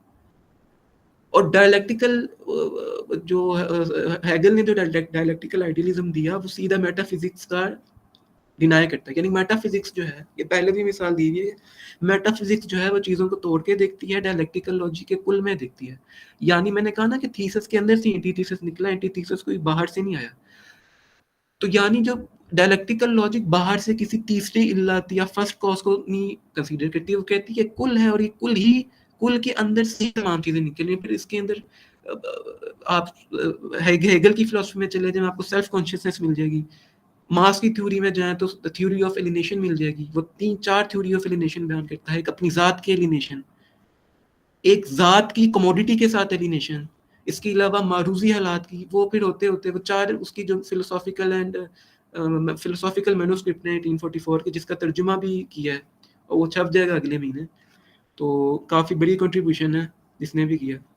तो ये है। तो अच्छा, मैं हेगल पे थोड़ी बात कर लूँ कि हेगल जो लॉजिक के 3 ट्राइड बनाता है ना, वो बनाता है logic, nature and then spirit. Logic को आप बीइंग कह लें, नेचर को आप नॉन बीइंग कह लें, और बिकमिंग इनकी उसकी स्पिरिट की शक्ल में होती है कि जब वो दोनों आपस में मिल जाती हैं, वापस अपने पास आ जाती हैं। तो इसको मैं नहीं देखूंगा। लॉजिक के अंदर फिर से 3 आ जाते हैं लॉजिक के अंदर, बीइंग, एसेंस और नोशन। ठीक है, और ये तीनों के तीनों जो है वो ये नहीं कि पहले एक आएगा फिर दूसरा आएगा फिर तीसरा, नहीं, ये तीनों इकट्ठे ही आएंगे। तो चलें फिर नेचर को हम देखेंगे, वो अगर कभी हेगल पे बात हुई तो अभी तक हम यही रखते हैं कि यूनिटी, हमें पहले लॉ ऑफ आइडेंटिटी को कंसीडर करना पड़ेगा, फिर यूनिटी ऑफ अपोजिट आएगा। लॉ ऑफ आइडेंटिटी को आप निगेट नहीं कर सकते, क्योंकि पहले आपने वजूद का तयन करना है, उसके बाद फिर उसकी नेगेटिविटी यानी वो जो तब्दीली का अमल है। या हेगेलियन इसका अलग मानी लेते हैं, एब्स्ट्रक्शन की तरफ ले जाते हैं कि जब तक कोई दूसरा वजूद होगा तो वो, चलें उसको हम फिर बाद में देखेंगे। तो चलें, इसको हमने ये तफसीली तमाम देख लिया। हालांकि अभी मिल का मेथड रह गया, बैकन का मेथड रह गया। तो अगर हमने फिर कभी अगर हमने इसका सेशन किया लॉजिक का, मेरे पास लिखे हुए हैं तमाम जो मिल ने बातें की, और उसने जैसे वो मेथड ऑफ रेसिड्यू बनाता है, मेथड ऑफ एग्रीमेंट वेरिएशन, मिल, और बाकी जो है वो सजी लग रहा है फ्रांसिस बेकन का थोड़ा सा बता दें तो फिर हम बस आप कंक्लूड भी तुम ही कर दो, और उसके बाद जो फ्रांसिस बेकन का है वो भी बता दो, तो फिर हम बस खत्म करते हैं। ज्यादा डिटेल में तो नहीं मेरे को सर फ्रांसिस बेकन का मेथड पता, लेकिन वो यही कहते हैं कि हम जो है चीज का तजर्बा, यानी कि चीज को हम जो है यानी कि सबसे पहले हमारी होती है टायरलेस ऑब्जर्वेशन। जिस तरह फॉर एग्जांपल हम देखते हैं कि हर नई गाड़ी चमकदार होती है, तो फिर हम बहुत सारी ऑब्जर्वेशन कर के हम जो है इस नतीजे पर पहुंचेंगे कि हर गाड़ी जो है चमकदार ही होती है, हर नई गाड़ी चमकदार ही होती है। लेकिन जो है हम ये, लेकिन फिर भी हमारी ऑब्जर्वेशन जारी रहेगी, ठीक है। और जैसे ही हमारे यानी कि ऑब्जर्वेशन के खिलाफ कोई बात आ जाएगी तो हमारी वो ऑब्जर्वेशन खराब यानी कि वो गलत हो जाएगी, फिर हम नई ऑब्जर्वेशन शुरू करेंगे। जिस तरह फॉर एग्जांपल अगर कोई नई गाड़ी आती है लेकिन वो चमकदार नहीं है, तो फिर हम उसको सब गाड़ियों से हटा के कर लेंगे कि कुछ नई गाड़ियां जो हैं वो जो है चमकदार नहीं होती है, कुछ कुछ ज्यादातर नई गाड़ियां जो है चमकदार होती है। यानी कि इस तरह इंडक्टिव मेथड चलता है कि ऑब्जर्वेशन के जरिए वो हर वक्त तब्दील हो रहा होता है, इस तरह साइंस का भी दावा है। तो चलो मैं कहना इंशाल्लाह सकील, अगर हमने देखा ना तो हम इसके साथ ना ये मील और बेकन का एक तीसरा लॉजिक का सेशन कर लेंगे, फिजिक्स का जो हमने सेशन करना है उसके बाद। मेरे ख्याल में वो जो मिल है उसके जो 6 कवानीन है मेरे पास लिखे हुए भी हैं कहीं पे, तो मैं निकाल लूंगा।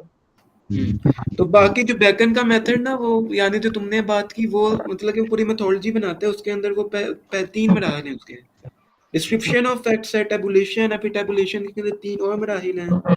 इंस्टेंसेस ऑफ प्रेजेंस है, इंस्टेंसेस ऑफ एब्सेंस हैं, instances of presence in varying degrees है। अपना माइक थोड़ा बंद कर दो यार।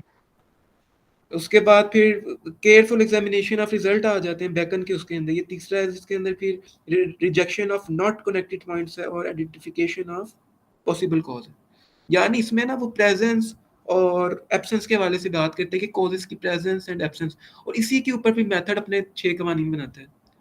और हम कहते हैं कि मील और बेकन को मिलाएंगे तो एक अजीम शान थ्योरी बन जाएगी। तो ये इन दोनों को मिलाना लाजिम है। तो हम यूं करेंगे कि हमने जो अगले हफ्ते सेशन करना है फिजिक्स के एक मौजू के ऊपर, तो उसके बाद जो है वो फिर हम ये करेंगे कि बेकन और मिल, उसके बाद जो है वो फिर हम डायलेक्ट्रिकल लॉजिक को भी उसी में ऐड कर लेंगे। तो वो 2-3 हफ्ते बाद हम इस पे तीसरा सेशन करेंगे, तो उस पर तफसीली देख लेंगे। तो सजील, अगर आप इसको कंक्लूड कर दें तो फिर बस इजाज़त ले लेते हैं किसको कंक्लूड करना है? पूरे सेशन को। यही हमने यानी कि इसमें यही देखा है कि जो है जो यानी कि हमने पहला जो सेशन हुआ था उसमें टर्म्स वगैरह हमने देखी थी, और जो है अब इस सेशन में हमने जो है सोलोजिज्म में जो फॉलोसीज होते हैं 6 फॉलोसीज अरिस्टोटल जो बताते हैं वो हमने देखी हैं। फिर जो है सर कार्ल पॉपर ने जो एक साइंस और नॉन साइंस में यानी कि एक फ़र्क उन्होंने बताने की कोशिश की थी 19th सेंचुरी में। और जो यानी कि पॉजिटिव जिसके बदले वेरिफाइबिलिटी देते उन्होंने बताया कि वेरिफाइबिलिटी को यानी कि साइंस का पैमाना साइंस के तौर पर यानी कि साइंस की कसौटी बनाने में क्या प्रॉब्लम्स है, उन्होंने वो प्रॉब्लम्स बयान भी की और फिर उसकी जगह उन्होंने एक हल पेश किया फॉल्सिफाइबिलिटी का, कि थ्योरी को हमें फॉल्सिफाई करने की कोशिश करनी चाहिए। और जो है फिर हमने फिर जो है हम यानी कि उसके अलावा हमने फिर लॉजिकल फॉलिसीज देखी। और अभी जो है आखिर में हमने जो डायलेक्टिकल लॉजिक है जो अरिस्टोटेलियन लॉजिक है उसके जो बेसिक 3 कवानीन है जिनके ऊपर पूरा लॉजिक की उनकी इमारत खड़ी है हेगल और अरिस्टो की, वो हमने देखे हैं। और अभी ये ब्रीफ बिल्कुल कुछ सेकंड के लिए बेकन बात हुई। जी सही। तो फिर हमें आप इजाजत दें, हमने टाइप्स ऑफ प्रेमिसेस बयान कर दी, टाइप्स ऑफ सिलोजिज्म्स की हमने तफसीली देख ली। तो फिर हमें आप इजाजत दें, अल्लाह हाफिज। तो फिर हम इंशाल्लाह अगले सेशन में मिलेंगे। जी सजील, अल्लाह हाफिज। अल्लाह हाफ़िज़।